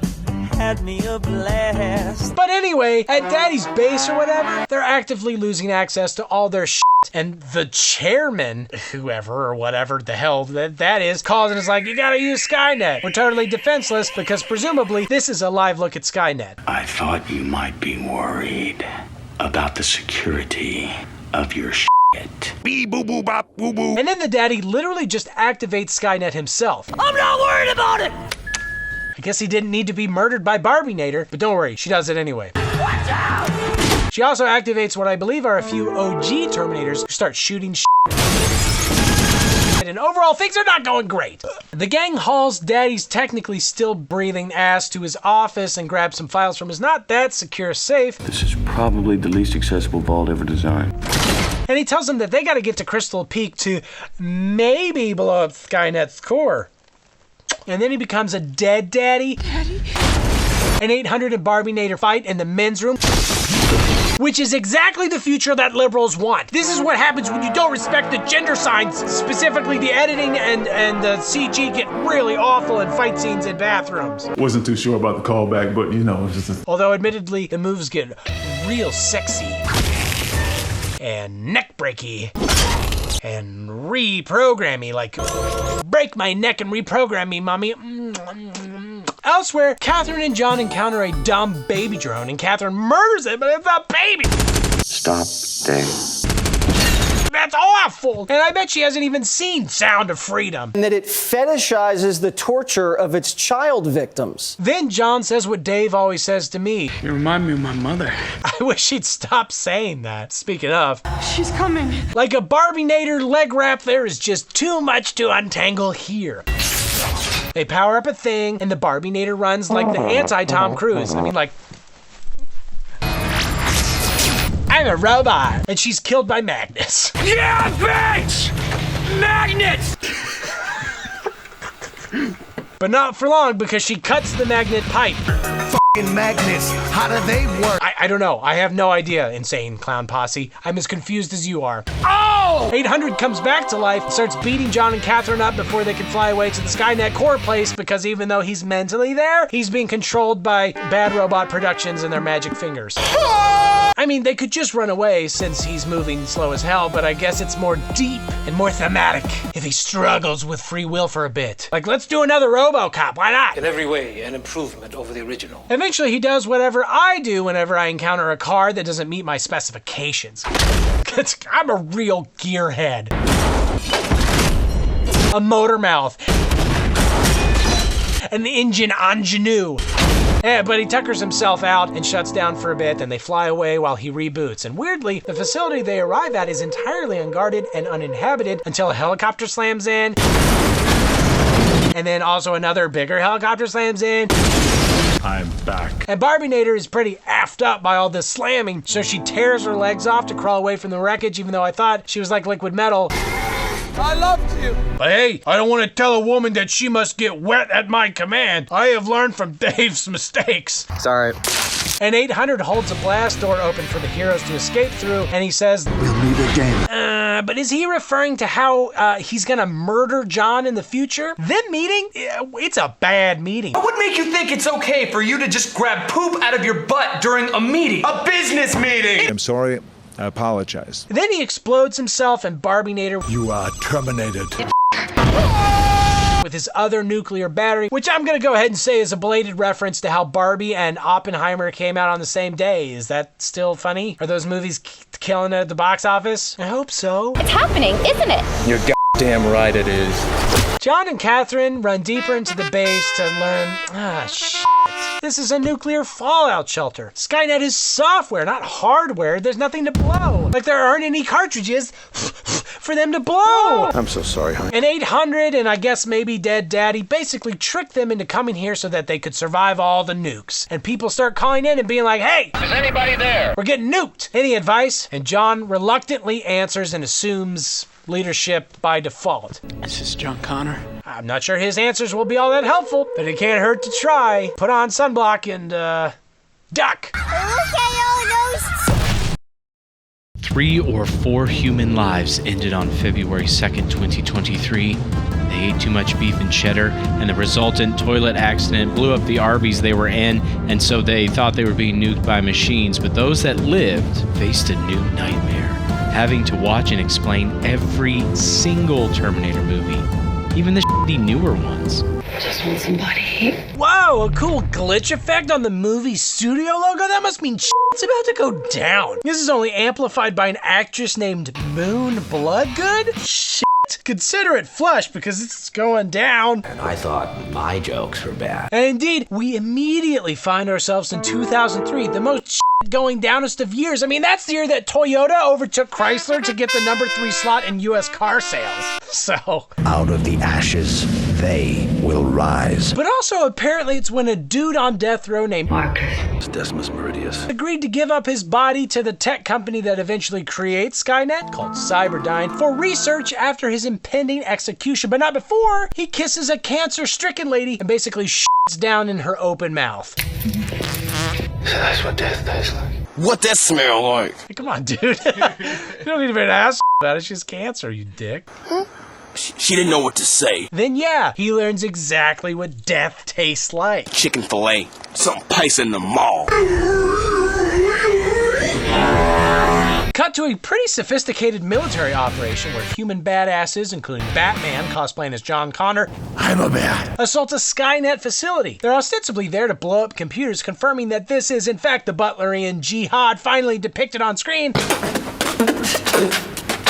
But they find a bunch of weird human prisoners and bodies, including Marcus, and information on the as-of-yet unfinished T-800. It's a suspect to me as coming is, as having sex with a woman and coming. Terminator. So can you believe how much I am in heaven? Like you said it would be. I'm like getting worse. Connor's commander tells him to do what tops looking for something new are always saying to bottoms. Get your ass topside. Unfortunately, all the other tops are dead, and Connor chases an enemy drone with a helicopter. Connor, we're joining you topside. Helicopter. Which actually allows him to survive when the facility explodes, killing all the bottoms. What the fuck? And grounding his whip and forcing him to fight this series' 100th legless Terminator, who he defeats with screams and chain guns, which is a lethal combination. Connor walks, or rather fades away, and Marcus bursts out of the ground, having not, technically survived because he was dead, but now he's come back to life, I guess? Salvation. Hey, that's the name of the show. Connor, for his part, heads to the head command submarine to yell at Sam Fisher a bit. Let's get one thing straight. Say monkey. Monkey. About how his men died, and isn't that sad? Sam Fisher's like, shut up, nerd. We found a new radio wave that might shut down machines when played. Do you mind field testing it? And Connor is like, sure. Well, then get your ass. Topside. God, they love his ass on the top side. Oh, also, Skynet apparently wants to kill Connor's sunny side up egg-looking ass, and also Kyle Reese. Connor's first test with an evil arm thing is a success. So they decide to, take his ass as topside as you can go, and it also works on what they call hunter-killer drones. Advisement. Evisceration works well. So Sam Fisher is like, sick. Well, we're gonna attack Skynet Central tomorrow. And Connor's like, wait, they got prisoners there. They'll die. And Sam is like, shut up, nerd. Leadership has its cost. Say monkey. God! There's also a weird moment here where John listens to his mom's old tapes about how he'll need to convince Reese to shoot his sweet ass back in time for banging mom stuff. I had sexual intercourse with your mother. But it was immediately apparent to me that they weren't the recordings made at the end of the first movie. Sarah Connor to my son John. Shut up! It's all your fault! It's all your fault! And sure enough, they brought back actress Linda Hamilton to re-record them. But why? Don't do that. Unless you got paid extra. In which case, do that. People should make money for being creative and or for studios' dumbass decisions. I'm not gonna say I have a Patreon again because I've got too much integrity, but I will say that Dave hasn't eaten in weeks. Also, here's a recast Kate Brewster Connor, who is fully married and inseminated to and by John Connor. Marcus, in case you were wondering, is wandering around Los Angeles when he's attacked by a chain gun robot before ultimately being saved by, you guessed it, a young Kyle Reese. Come with me if you want to live. He said it! He said it! And his series of Rube Goldbergian booby traps. There's also a little girl who never talks, and that's the last I'll ever mention her. And Reese sort of interrogates Marcus and learns that Marcus doesn't know shit about the world ending, which is interesting because he is surprisingly chill about it all. Oh, it's 15 years after my death? Oh, robots nuked the planet and now wander around massacring humans with chain guns? I always suspected that might happen. Thusly, I am not very surprised that it did happen. I'm not surprised. They head to Griffith Conservatory to sleep and talk about how Reese wants to join the Resistance someday, which I think is a pretty goofy name for people that fight robots. For the Resistance. They're genociding them. So anybody who doesn't want to be genocided is technically resisting, but I guess the Super Army boys need a name. So there you go. And speak of the resistant devil, Connor's voice comes over the radio to provide fun robot fighting tips like a Fallout DJ. A knife to this area will disorient their tracking device, but not for long. Marcus and Kyle are both like, that dude seems tight. We should find that tight dude. And indeed, the next day, Marcus jumpstarts a car right as a drone shows up. And it kickstarts a chase scene where Kyle drives and kicks simultaneously, despite literally never having driven before this moment. I've never driven before! And it works out, but he still gets fired from the driving. I'm driving. Sorry, Kyle! They stop at a gas station and are immediately beset by non-resistors. Some are nice and hand over food. Here you go. But some are mean and say, hey, that's our food! It's all food. You freak, bitch! However, this is short-lived as she's grabbed by an iron giant that somehow miraculously snuck up without anybody noticing. Oh, shit! Because the robots have apparently developed giant sneaker technology. It is over, man. Game over, man. And when I say this caught me by surprise and caused me to guffaw, Dave, I mean it. Much guffaws were had. What a weird moment. Unfortunately, this bot not only grabs, but also blasts. Gotta blast. And when he scores a hit, cars explode harder than, cars hit by C4 and mercenaries. And again, Marcus takes this all in stride. Of course, there would be sneaky blasting robots bigger than apartment buildings. This is 2018. What did you expect, a new iPhone? Not unless it has tits that it can inflate. That's how you know we're in the future. Marcus smashes a tanker into the bot and shoots it. But that doesn't do anything. It didn't work! But a flare, on the other hand, engulfs the bot in flame. And as a bonus, probably incinerates every other human in the area. Except, oops, I guess it only killed the humans. Because the bot is fine. They scurry away and have to kill a bunch of motorcycle bots with various methods, including oil slicks, noob tubes, a crane ball, and then they also kill a drone with a motorcycle bot. Except not fully, and then they all fall out of the vehicle. And the two smaller ones are captured and put in a prison drone or whatever, but then a couple A-10s fly up. And it's like, sick! I loved that game as a kid. And there's some shooting, but ultimately they achieve nothing except getting their planes exploded. If I say noob tube, what does that mean to you? That means the rocket launcher at the bottom of the machine gun from Modern Warfare 2. Yeah. Yeah, dude. Oh, what? Marcus wanders up to one of the A-10 pilots who's hanging from a tower after ejecting, and we quickly learn that this is the horniest pilot ever to hornily pilot an A-10. Why don't you come with me? More like she's a 10 out of 10, and she can attack my warthog.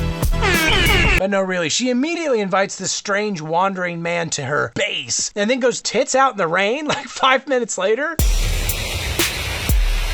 Not that Marcus would know one way or another, but I'd be legitimately worried that she was a Terminator at this point. It wasn't that long ago that robots used their boobs for evil. And like moths to boobs, the wet milkshake seemingly attracts some bad dudes to the yard. Milkshake brings all the boys to the yard, and they're like, that Marcus pretty immediately kills. Then Moon Titsgood randomly blurts, thinking about your past? And then she snuggles the violent, strange man. Surprisingly trusting this horny fighter pilot wandering through the robot-infested post-apocalyptic desert. Relax. She also is like, damn boy, you're throbbing and pulsing super strong in your chest with your heart. Mommy like it.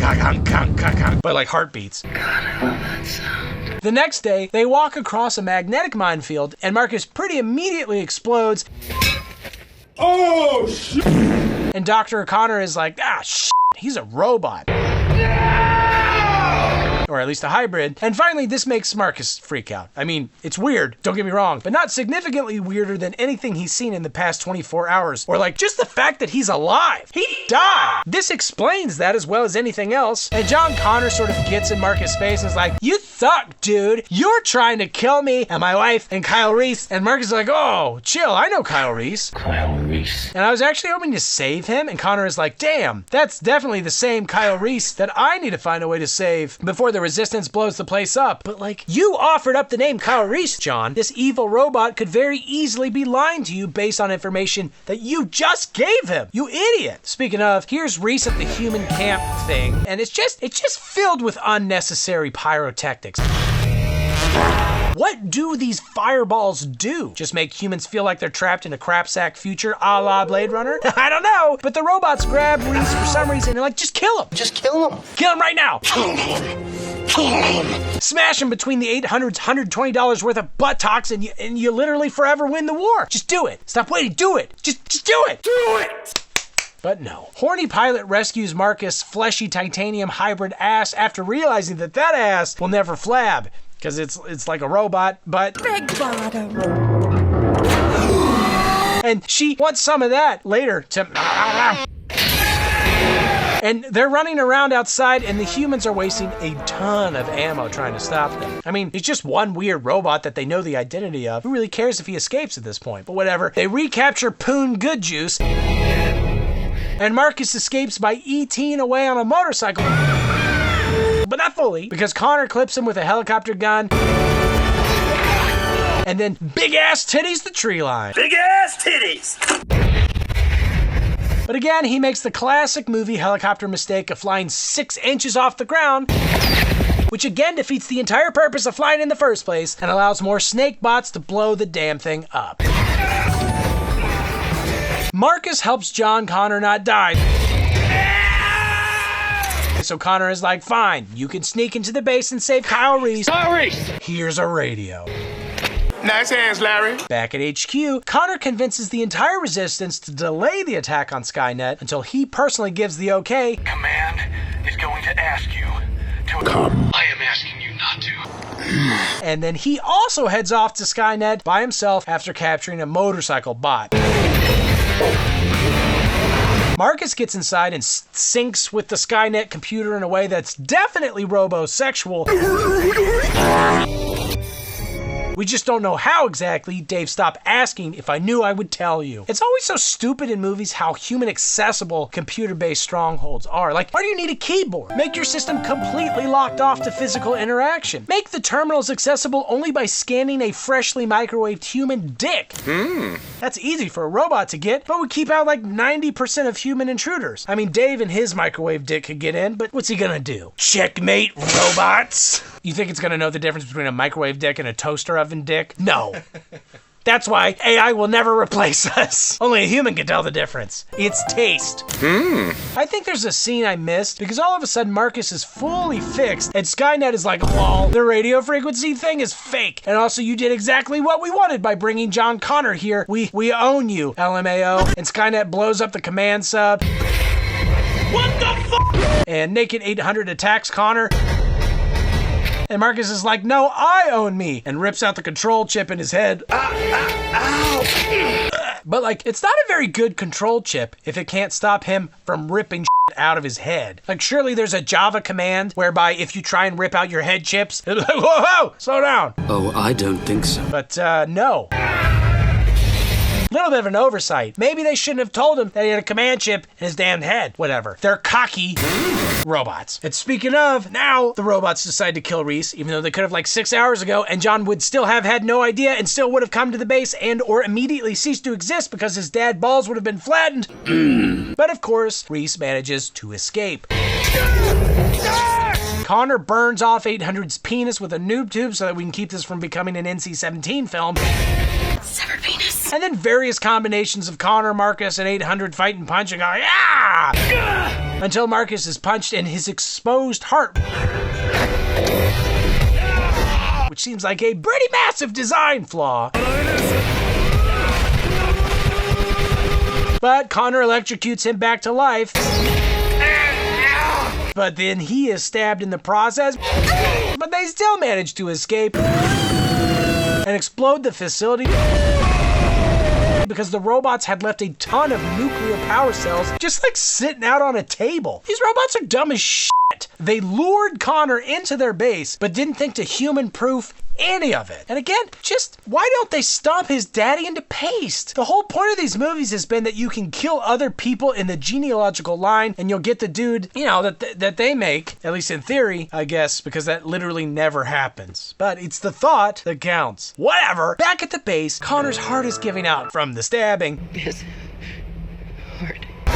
And Marcus is like, well, just take my heart. Goodnight Moon says it's strong as hell. So he does, and he kisses Mooney. And there's a sequel hook monologue that never comes to be. But we will not quit. And that's pretty much it. I'm tired of living like a mole person. It's time that I take the fight to Skynet in the past.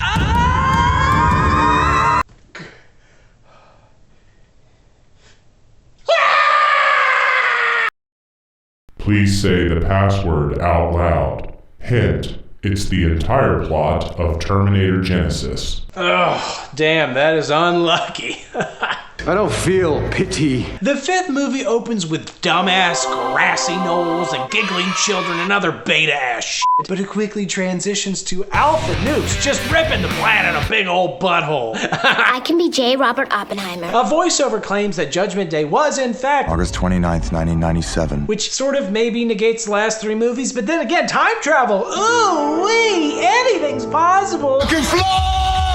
Anybody can fly! We also see a poorly spelled title card. And yeah, okay, the world sucks now, and there are extermination camps because, yeah, that's so much more robotically efficient than just shooting every human you see in the penis to death. And a childlike Kyle Reese is approached by a Terminator who is immediately killed by John Connor. Kyle is now a whole-ass man, and tonight they're gonna double assault both Skynet HQ in Colorado and where they're holding the time travel machine here in LA. Reese is like, chill, let me real quick eyeball this glow-up photo of your hot mom. Commander. So yeah, they attack in a cacophony of nonsense, CG explosions and lasers, while Skynet selects a single naked Arnold bot, despite clearly possessing dozens. And he makes it through the portal thing before they can stop him, and we get the opening scene of the first movie again, but with Arnold's ass slightly more shrouded in darkness. What the hell? Because 2015 is counterintuitively more puritanical than 1984. We shall fail. Back in 2029, John explains what the robots just did. My mother. And I'm a little surprised that nobody thinks John is crazy or questions the validity of sending a robot back to 1984 to kill his mom specifically. Nobody said anything about hitting her. You're just gonna take a few liberties with her. Like, that's a little narcissistic, John. We all helped kill the robots, okay? Not just you. But no, Kyle immediately volunteers to go back in time to get the robot because he knows John's mom. Like, knows her, you know, John? Yeah, you remember all those things you told me about her, John? Like, I know her, John. I really know her. Like, at the palm of my hand. You know what I'm saying, John?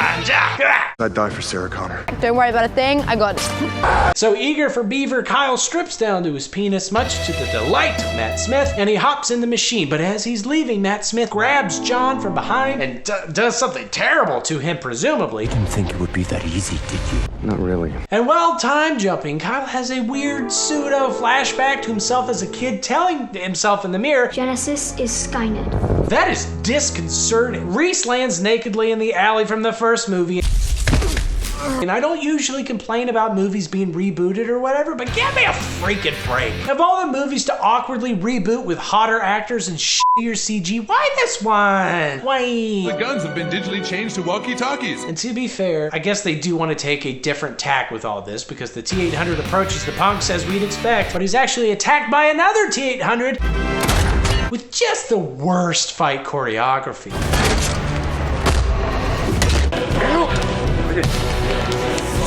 Eventually, younger 800 is sniped in the heart by some unseen accomplice of older 800.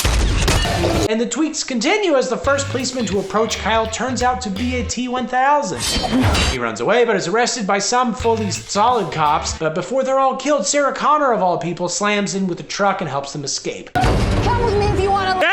Apparently she is moderately badass already in this timeline, and she has an American accent, which distresses me greatly. You hit your head back there? I don't want my dirty accent in Emilia Clarke's mouth. Fight me. Ah, pa, pa. Hello. Sarah has also apparently seen the first movie and knows everything about everything, and yeah, she's working with yet another reprogrammed 800 who she calls Pops. Daddy! And who wants them to hurry up and bang John into existence already. The mere fact that you call making love pop-up tells me you're not ready. This 800, for some reason, saved her when she was 9 years old, and I don't think they ever really explain why specifically Terminators traveled back to that timeline. But if that upsets or confuses you, buckle up! It's a long movie. I need answers, all right now. Although I will say, if we're gonna send them further and further back in time, just send the dude back to the 1800s and have him blow up Grandpappy Connor's coal mine or something. I think I'm getting the black lung, Bob. Get more creative with your murders. A male model's life is a precious, precious commodity. I did not kill him. Anyway, Sarah's basically like, look, Kyle, I know you're here to save me, but I don't need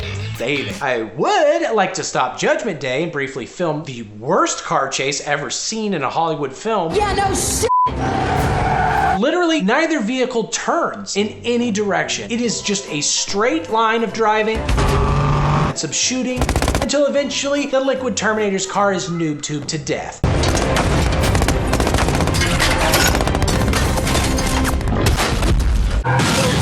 No. If the person behind the scene was named Sarah, I'd be like, How, Sarah? I think we're supposed to assume that Matt Smith, who by the way is like Skynet personified, he's like a living personification of Skynet. Subway. Whatever. He has sent back this particular Terminator.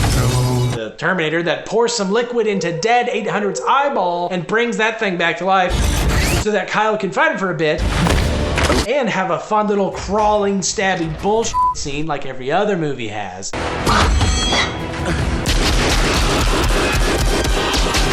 And you'd think a robot would be better at stabbing, but no! Kyle shoots his head off. Kyle returns to Sarah only to find himself already there. And while a good movie would have enacted the CG heaviest threesome in cinema history, Sarah? I saw you from across the bar. This movie has Sarah correctly deduce which is the good one and dump a bunch of pre-rigged acid on the bad one's head. Then they walk into another room and Sarah's like, hey, check it out, we built our own time machine. Why not? We've been waiting for 1984 so that we could grab a chip from that younger 800 to help make our machine run. You couldn't exactly use your own. So we can hop to 1997 and stop Judgment Day, but Kyle's new weird flashback memories that he accumulated as time got all wonky suggest that they should actually go to 2017, which will be the new Judgment Day, although I just realized I have no idea why 1997 got skipped. What changed? Pottersville. The extra Terminators? I mean, I guess that's it, but also that's stupid.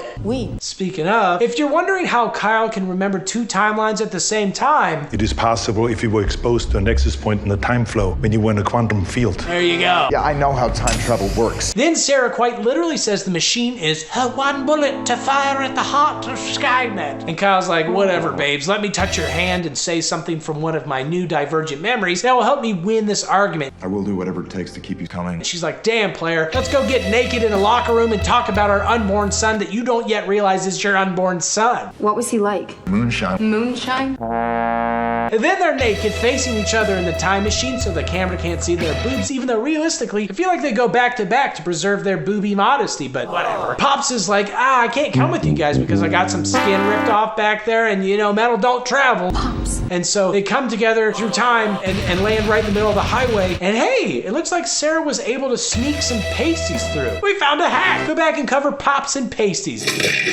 Nice to see you. Just kidding, no need. He's already there, but his ass is even older and probably can't hold much money at all because of its flabbiness. Bite me. Also, yeah, they're arrested, despite the pasties. And Sarah explains that the hand thing that Kyle did to her, it was the last thing that her dad did to her right before he was killed by a Terminator and she was saved by Pops. So the only way he'd know about it is if, I don't know, his personal history and memory split into 2 separate divergent timelines, which is why that she agreed to blast her naked ass to 2017 with him. Thanks. Fortunately, they're taken to a hospital to be looked at by a doctor who appears to be 14 and who is actively on his phone, meaning that their medical bill is going to be about $3 trillion. Online 24/7. Here are some cops, one of whom they call Optimus Prime. and one of whom was in the second Resident Evil movie, Behold, making this a real Super Smash Bros. Of Jordan's videos past. Thank God for incompetent terrorists. Turns out Optimus was the cop back in 1984 who did not die while attempting to arrest Kyle. Crap. Crap. Mega crap. He's been real weird about robots ever since.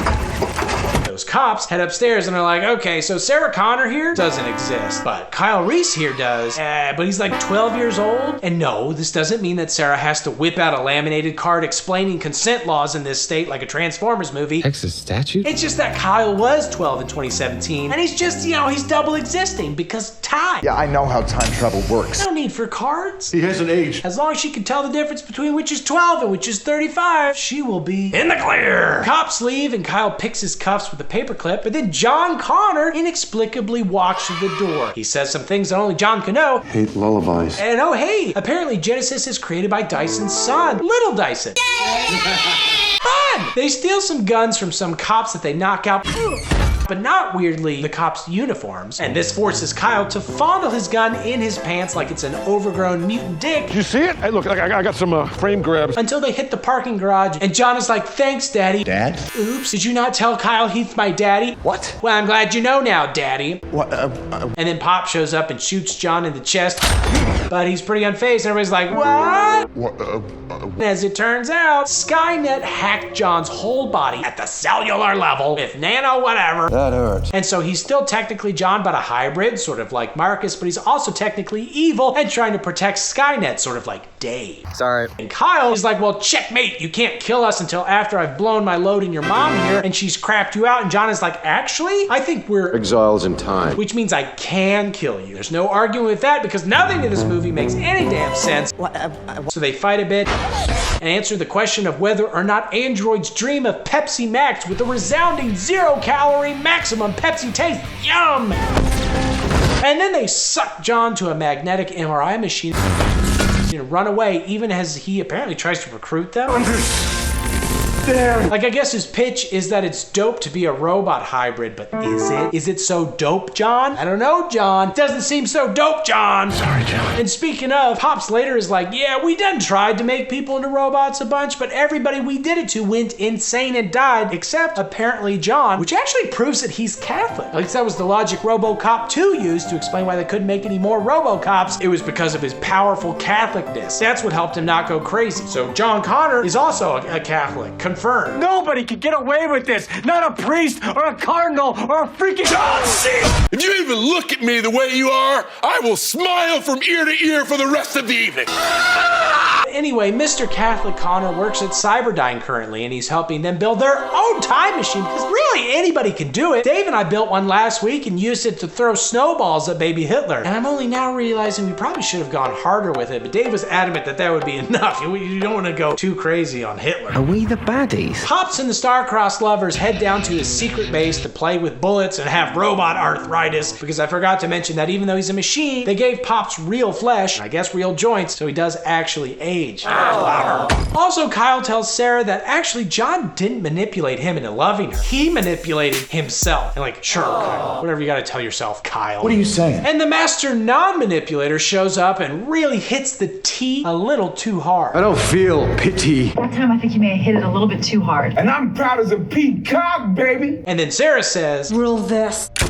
and it blows him up with a grenade launcher, because I guess everybody working on this movie hates both the Terminator and me personally. They run outside and steal a school bus because that's what Miss Frizzle would do. Seatbelts, everyone! And they're chased by John, who manages to throw Pops off the bus into a cop car, which he steals. And also before that he says, Nice to see you. and that's like the third time in the movie that he says this. And I guess they're trying to make it the new catchphrase, but not great. Stop trying to make Nice to see you. happen. John flips the whole bus using some unexplained power of CG. Please let this be a normal field trip. And Kyle knocks John into the water with some magnet knuckles. And they're arrested again while Bad Boy's needle drops. What are we even doing here, people? We get a few intercut interrogation scenes until the movie gets bored of that and makes Resident Evil Lady John in disguise for some reason, and Pops and John, they just start punching again. And Optimus breaks Sarah out for a hot second. She looks like she might get her seed from young Kyle, who's apparently in the building, but thank God that doesn't happen. Instead, she just teaches him the magic hand thing and also finds magic magnet bullets conveniently lying around in the police armory. Read about this on gunsandammo.com. They try to escape via helicopter without it being a chase, but no dice! Thanks to impossible helicopter maneuvers that I know aren't physically possible, because if they were, Tom Cruise would have done them already. We'll see the movie. This ends when Pops jumps out of their helicopter and onto John's helicopter. It's thrilling. I'm sure they really did that. Sure looks like they didn't just program, jump into a computer into ChatGPT and this is what they got. You know, in Matrix Reloaded, they had crazy robot people jumping between vehicles, but they still put in practical effects to make it look real. They had car hoods physically implode and other cars dragging ramps that cars behind them shoot off of. Everybody's gonna be pretty much going, whoo, whoo, whoo. And they were driven by real people, and I guess I'm saying it's possible to make cool without forcing some nerd to not see his family for 3 years. Been working on this thing for a year and a half. But no, now we're at Cyberdyne again. John kills a security guard because he says they can't have any witnesses. And like, why? Because if they know that he protected Skynet, he won't be able to lead the resistance later. Bro, you can transform into any person you want. Become the hot Resident Evil lady, or the other hot Resident Evil lady, or the other hot Resident Evil lady, or the other hot Resident Evil lady. That franchise is a gold mine. And that's a record low for this time of year. Again, no, the others show up to Cyberdyne a few minutes later, which is weird because John's helicopter went down and theirs didn't. But then again, his cells were hacked, so checkmate, Jordan. False alarm. And Genisys manifests as a little computer boy to taunt and annoy them and also me. I know who you are. John. Because Hal was cool that one time. I'm sorry, Dave. And then John shows up again, and Pop shows up and impales John a little bit, and then punches open a keypad. Which, hey, let's talk about that, because I'd rather talk about anything else. Now, you'd think as technology improves and things become more digital, future security would keep, improving to keep up. But then why in movies is escaping any prison or opening any door in the future as simple as shooting it or slapping it really hard? Forget Terminator for a second. I already have. In Rogue One, Cassian escapes Saw Gerrera's prison by reaching through the bars and shorting out the control panel, causing the bars to fly open. He then shoots the control panel to the next cell, causing those bars to fly open too. The doors are literally less secure than any regular jail cell or just locking any door in the world with a bolt. Also, if the control panel malfunctions in any way, the immediate default setting is for the bars to fly open. Why does this exist? I realize Star Wars technically isn't the future, but we know for a fact that they have regular freaking jails in the Star Wars universe, like the wooden Ewok cages in Jedi, and those are way more effective. Nice work. And also, the same thing happens in other sci-fi movies, Sky Robot and Sky Captain World of Tomorrow, and apparently in a world where everybody has laser guns or even just fingers, the penal system works on the honor code. Okay, fine. Back to Genisys. Our heroes plant C4 on a bunch of servers until Sarah unironically says, "I've got company!" Because why write something original when you can just write something not original? But then she's grabbed and fingered by John, who I guess decides, yeah, I can't kill my mom. Yeah. And similarly, Pops physically cannot blow up the C4 because of his programming. I cannot kill Sarah Connor. So Kyle and John both go for the detonator, but it breaks in the scuffle. And then John and Pops fight for, I think, the millionth time? 2 hours later. Until they sort of end up in the time machine chamber, and just so we're clear, the time machine hasn't vanished. And this isn't how I'd recommend holding and firing a shotgun. But Pops gets his fist all up inside John and throws both of them into the time machine thing, which they activate because that'll probably kill them both. Except Pops gets thrown free into a pool of magic metal goo, so I'm sure he'll be fine. I fell into one of those a couple of weeks ago, and the only side effect is I can now make myself look like a hot-ass stepmom with sword arms. So yeah, I think he'll be fine as hell. That's right. Hand me the gun! The whole facility explodes, but I forgot to mention that Pops worked as a construction worker for a while, maybe for Cyberdyne. Ever heard of recall? I'm not gonna rewatch to find out for sure. And he built an entire underground fallout shelter beneath Cyberdyne just in case. And yeah, Pops didn't die. Hello, Sarah Connor. And he returns with upgraded liquid metal shit. Great. Maybe now he can impale my eyes out. Except not yet, because Big Kyle needs to chat with Little Kyle and tell him the bit about Genisys being Skynet, because this presumably closes that little loop. Except also, if Skynet is destroyed, then old Kyle shouldn't exist. And neither should Pops, and Sarah should be a wuss again, and everything should change as far as people time travel affected by, which is basically every character, but no. That'd be ridiculous. Yeah, I guess so. And they paper over this by Sarah saying for the first time ever, I can choose. but actually only until 2022, babe. Sorry, there was a Supreme Court thing. Don't worry about it. You got 5 good years left. Under his eye. And a nonsense monologue says something about there now being many paths and questions remain, and like, you said it, dog. And then there's some mid-credits bullshit,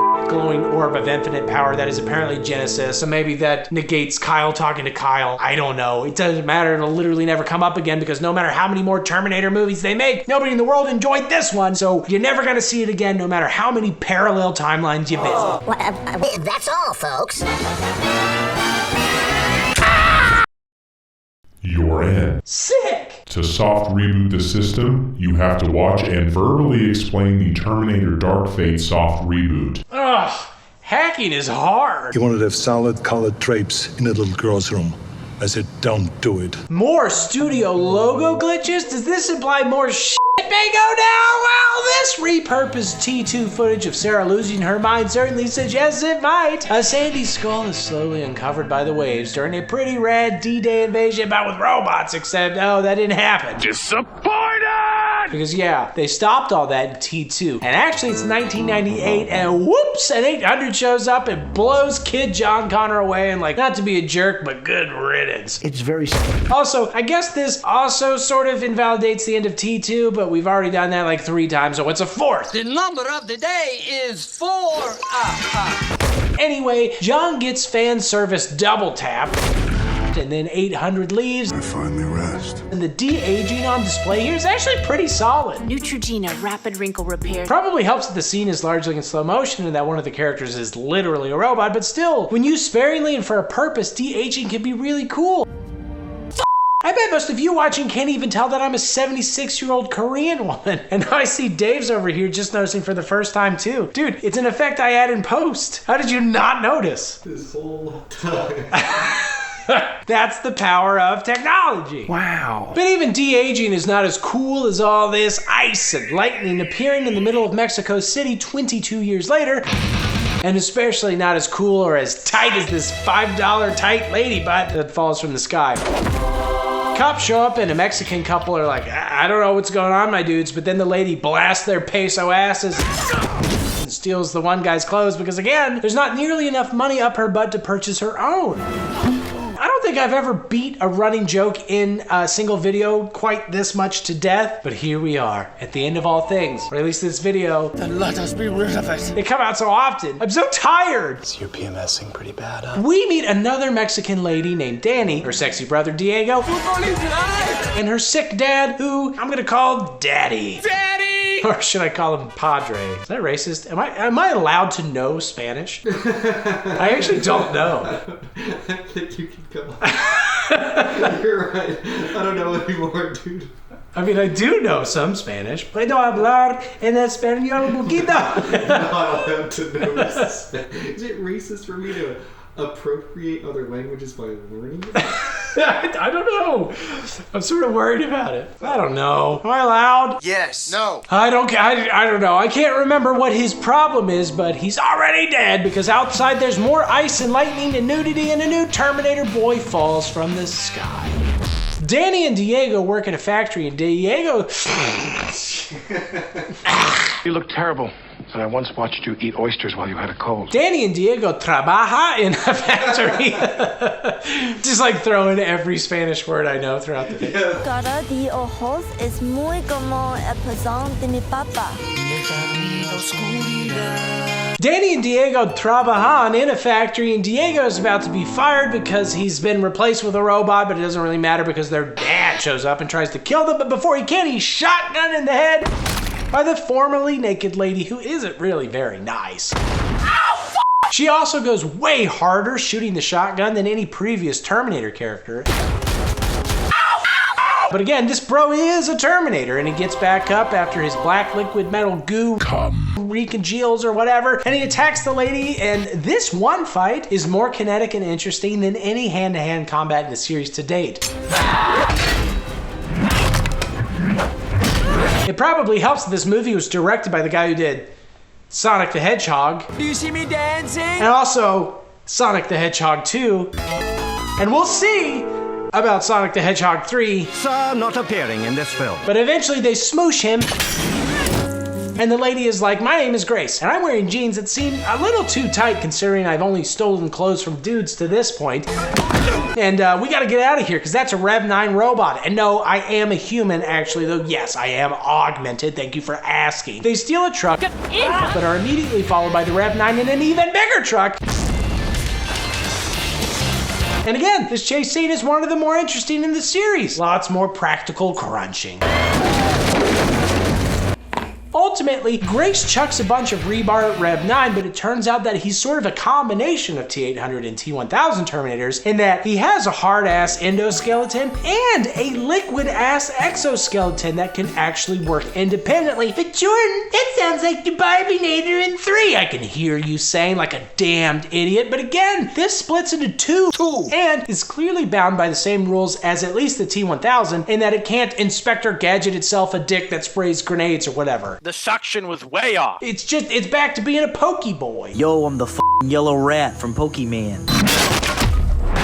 Rev 9's wetter part grabs onto the truck, but he's quickly knocked off, and they crash. And Diego gets rebarred himself, but then he gets completely exploded when the Rev 9 crashes another car into their stalled out truck. But on the plus side, I bet it knocked the rebar right out of his guts and cauterized the hole. Grace and Danny are in a tight spot. Damn. But it's fine because friggin' old ass Sarah Connor shows up and shotguns and rocket launches and C4s the shit out of the Rev 9. Grace and Danny steal Sarah's car while she's distracted, and Grace says she's like passing the hell out because her metabolism has been tweaked to let her be hella strong and fast, but it also wipes her out if she doesn't eat like a buttload of Arby's.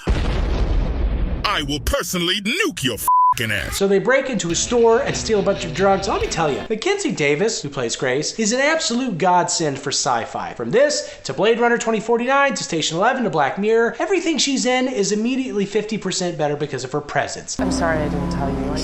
Presence! The physicality, the freaky eyeballs, the line delivery, it's great. Thank you, Mackenzie.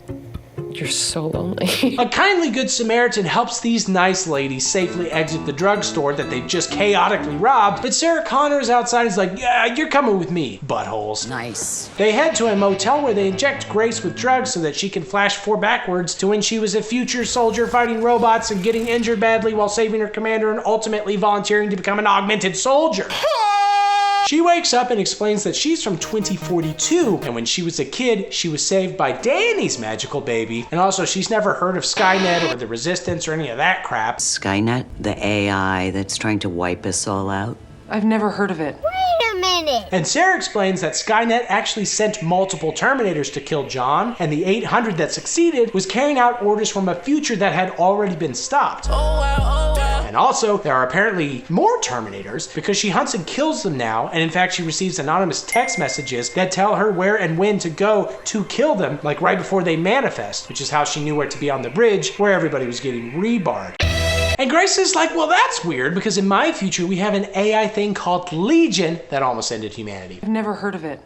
She grabs Sarah's phone and says she's gonna do what I do when I poop into a time displacement machine. Future and she determines the location of Sarah's secret texter, which weirdly enough is the same location as coordinates that she has tattooed on her ribs that apparently point to a person who will help her. Oh yeah, it's all coming together. The only problem is that the location is across the border, and 67% of these ladies are white. I wish you two weren't so white. All good though. They hop on a train and they meet up with Danny's uncle who specializes in border hopping. Again, stupidly, Danny tells her uncle exactly what's happening. There's a machine out there, a robot.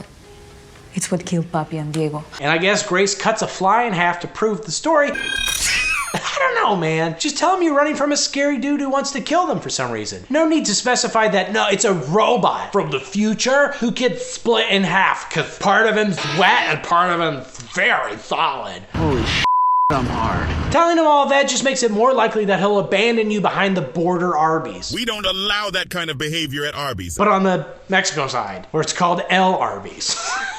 I know Spanish. Tango hombre. But while this is awkwardly happening, Mr. Rev 9 kills a bunch of dudes in a data center and hacks some shit, leading him to kill a bunch of dudes and hack some shit in a border patrol center. And he also gives an order to arrest our heroes, which works. And he then crashes a drone into Danny, which almost works. But Grace knocks her out of the way, so they're still just arrested or detained. Where do they take the new prisoners? They're called detainees. Okay, they're detained. It's very sad. Connor is separated because a special cop wants to talk to her because she's very much wanted for a bunch of crimes, and Grace is in the med bay or whatever after getting knocked out by the drone, and Danny is just left in a cage with everybody else because, well, that's how it goes for women who look like her. America.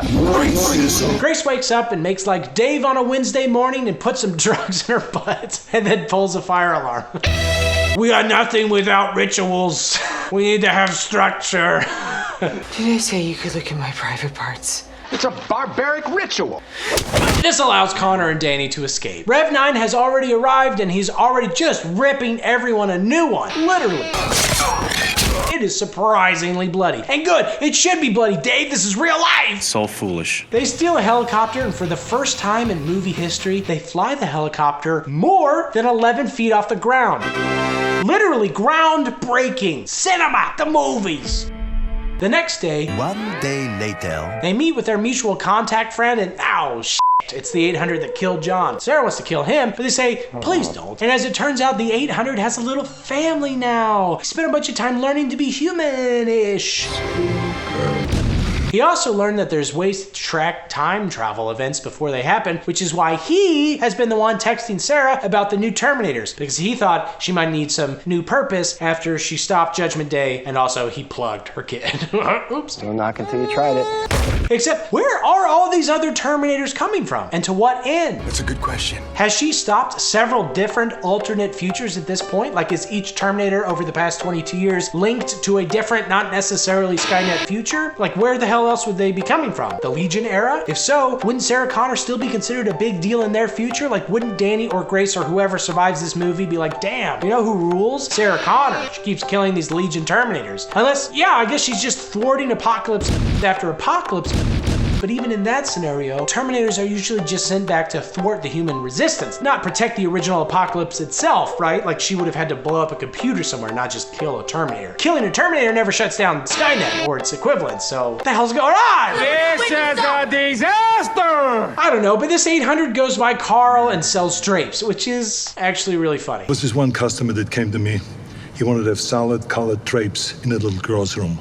I said, Oh my God. Also, his relationship with his human wife is not physical. I was tired! He's just good at changing diapers, which is a pretty sweet deal for her, I guess. I mean, he's cute, but he weighs 400 pounds, and he's probably a little too hard, you know? Solid as a rock.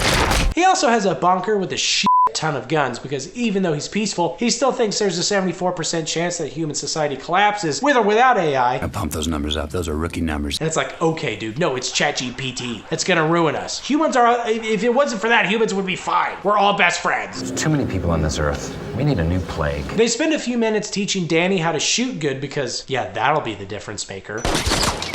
They got a freaking space robot from hell and an augmented woman and a woman who hunts Terminators. But as long as they get the random woman who worked in a factory 3 days ago to shoot guns, that's the difference. If she could shoot a watermelon, she could kill a Terminator. I don't think so. And they inspire her by being like, okay, you shot real that first time, but now imagine that this Terminator, you know, had sex with your dad and killed your brother. What?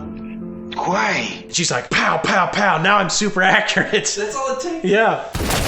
Then they go meet up with Sarah's EMP guy because they think that's what they'll need to kill Rev 9. And Rev 9 obviously attacks, and they spend a hell of a lot of time running away. I am officially... And stealing an airplane. And really doing basically everything except firing the EMP.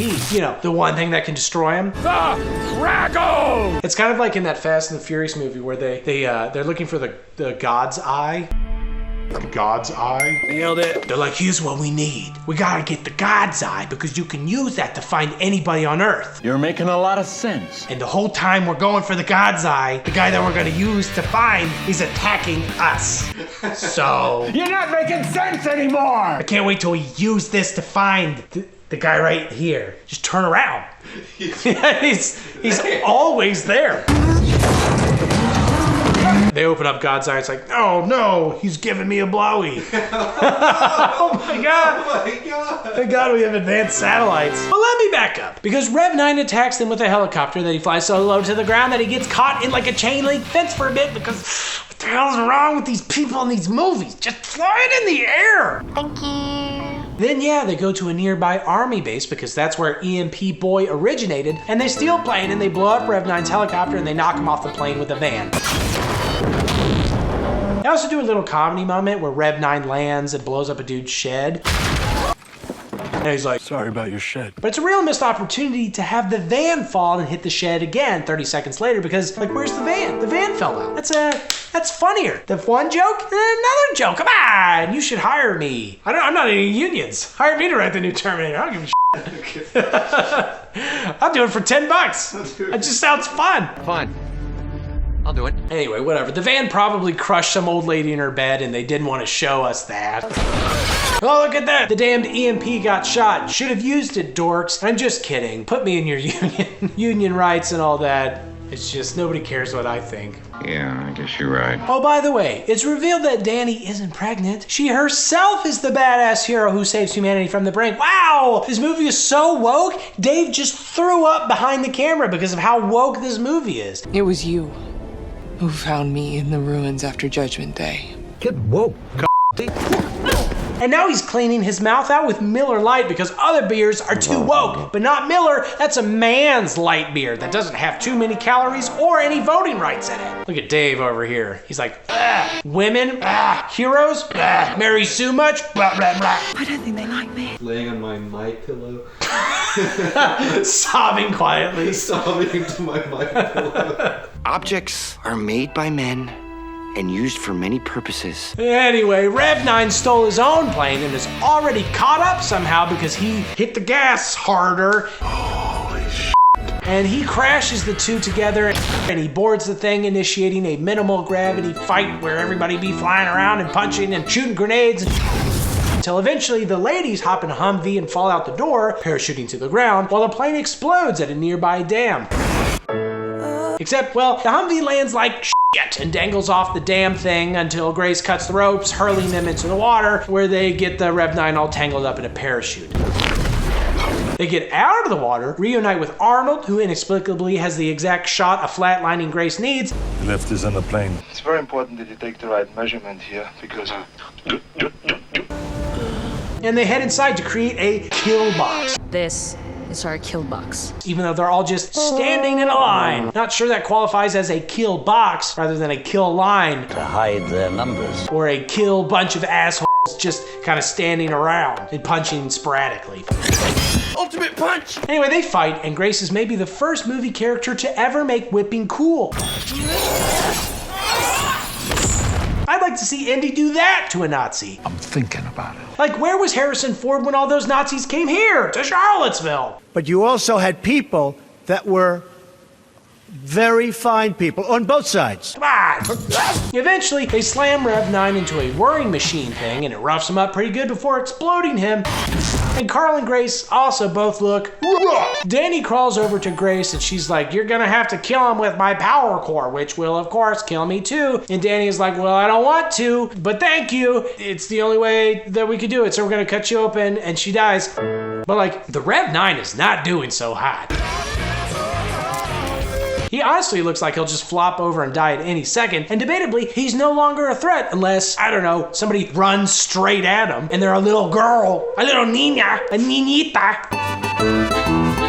Fortunately, Danny is saved last minute by Carl, and she kills Rev 9 with the magic battery, and Carl drags himself and Rev 9 into a really not that deep hole for them to melt in peace. But before he died, Carl says what I used to say whenever I worked at Chick-fil-A in high school and had an order for a person named John. John. They both die, and hey, is anybody gonna melt all this tech that's lying around this facility? It's usually a big issue at the end of these movies. Like, they gotta get rid of the tech, or else you have to make and watch another damn Terminator movie. No! God, please, no! It's very important to me that you get rid of this tech so that we can be done. Although I did like this movie pretty well, but I don't want any more. You got it, dude. But I guess they're just resigned to that part of their fate, because Sarah and Danny go creep on a young Grace at a playground before driving off together to prepare for the inevitable apocalypse that I guess they're not even gonna try and stop. Hold on to your butts. Danny also says that she won't let Grace die for her again, but like, why did she let her die for her the first time then? This feels like a looper scenario where they're like, yeah, Bruce Willis's wife was murdered 12 billion loops in a row until one day he decided, actually, I prefer that not happen. And then that made the movie happen. I don't want to talk about time travel shit. But like, what changed? What will change in this movie? Nothing? Does anything ever change? War never changes. Doesn't matter. Beep boop bop, I'm shutting down. Oh, I did it! I shut down Skynet, never have to watch or explain a Terminator movie ever again, although I already did watch and explain them all. And also, am I permanently stuck in the past, or how does that work? You think Arby's has already been nuked, or... Are you gonna give me a beef and cheddar?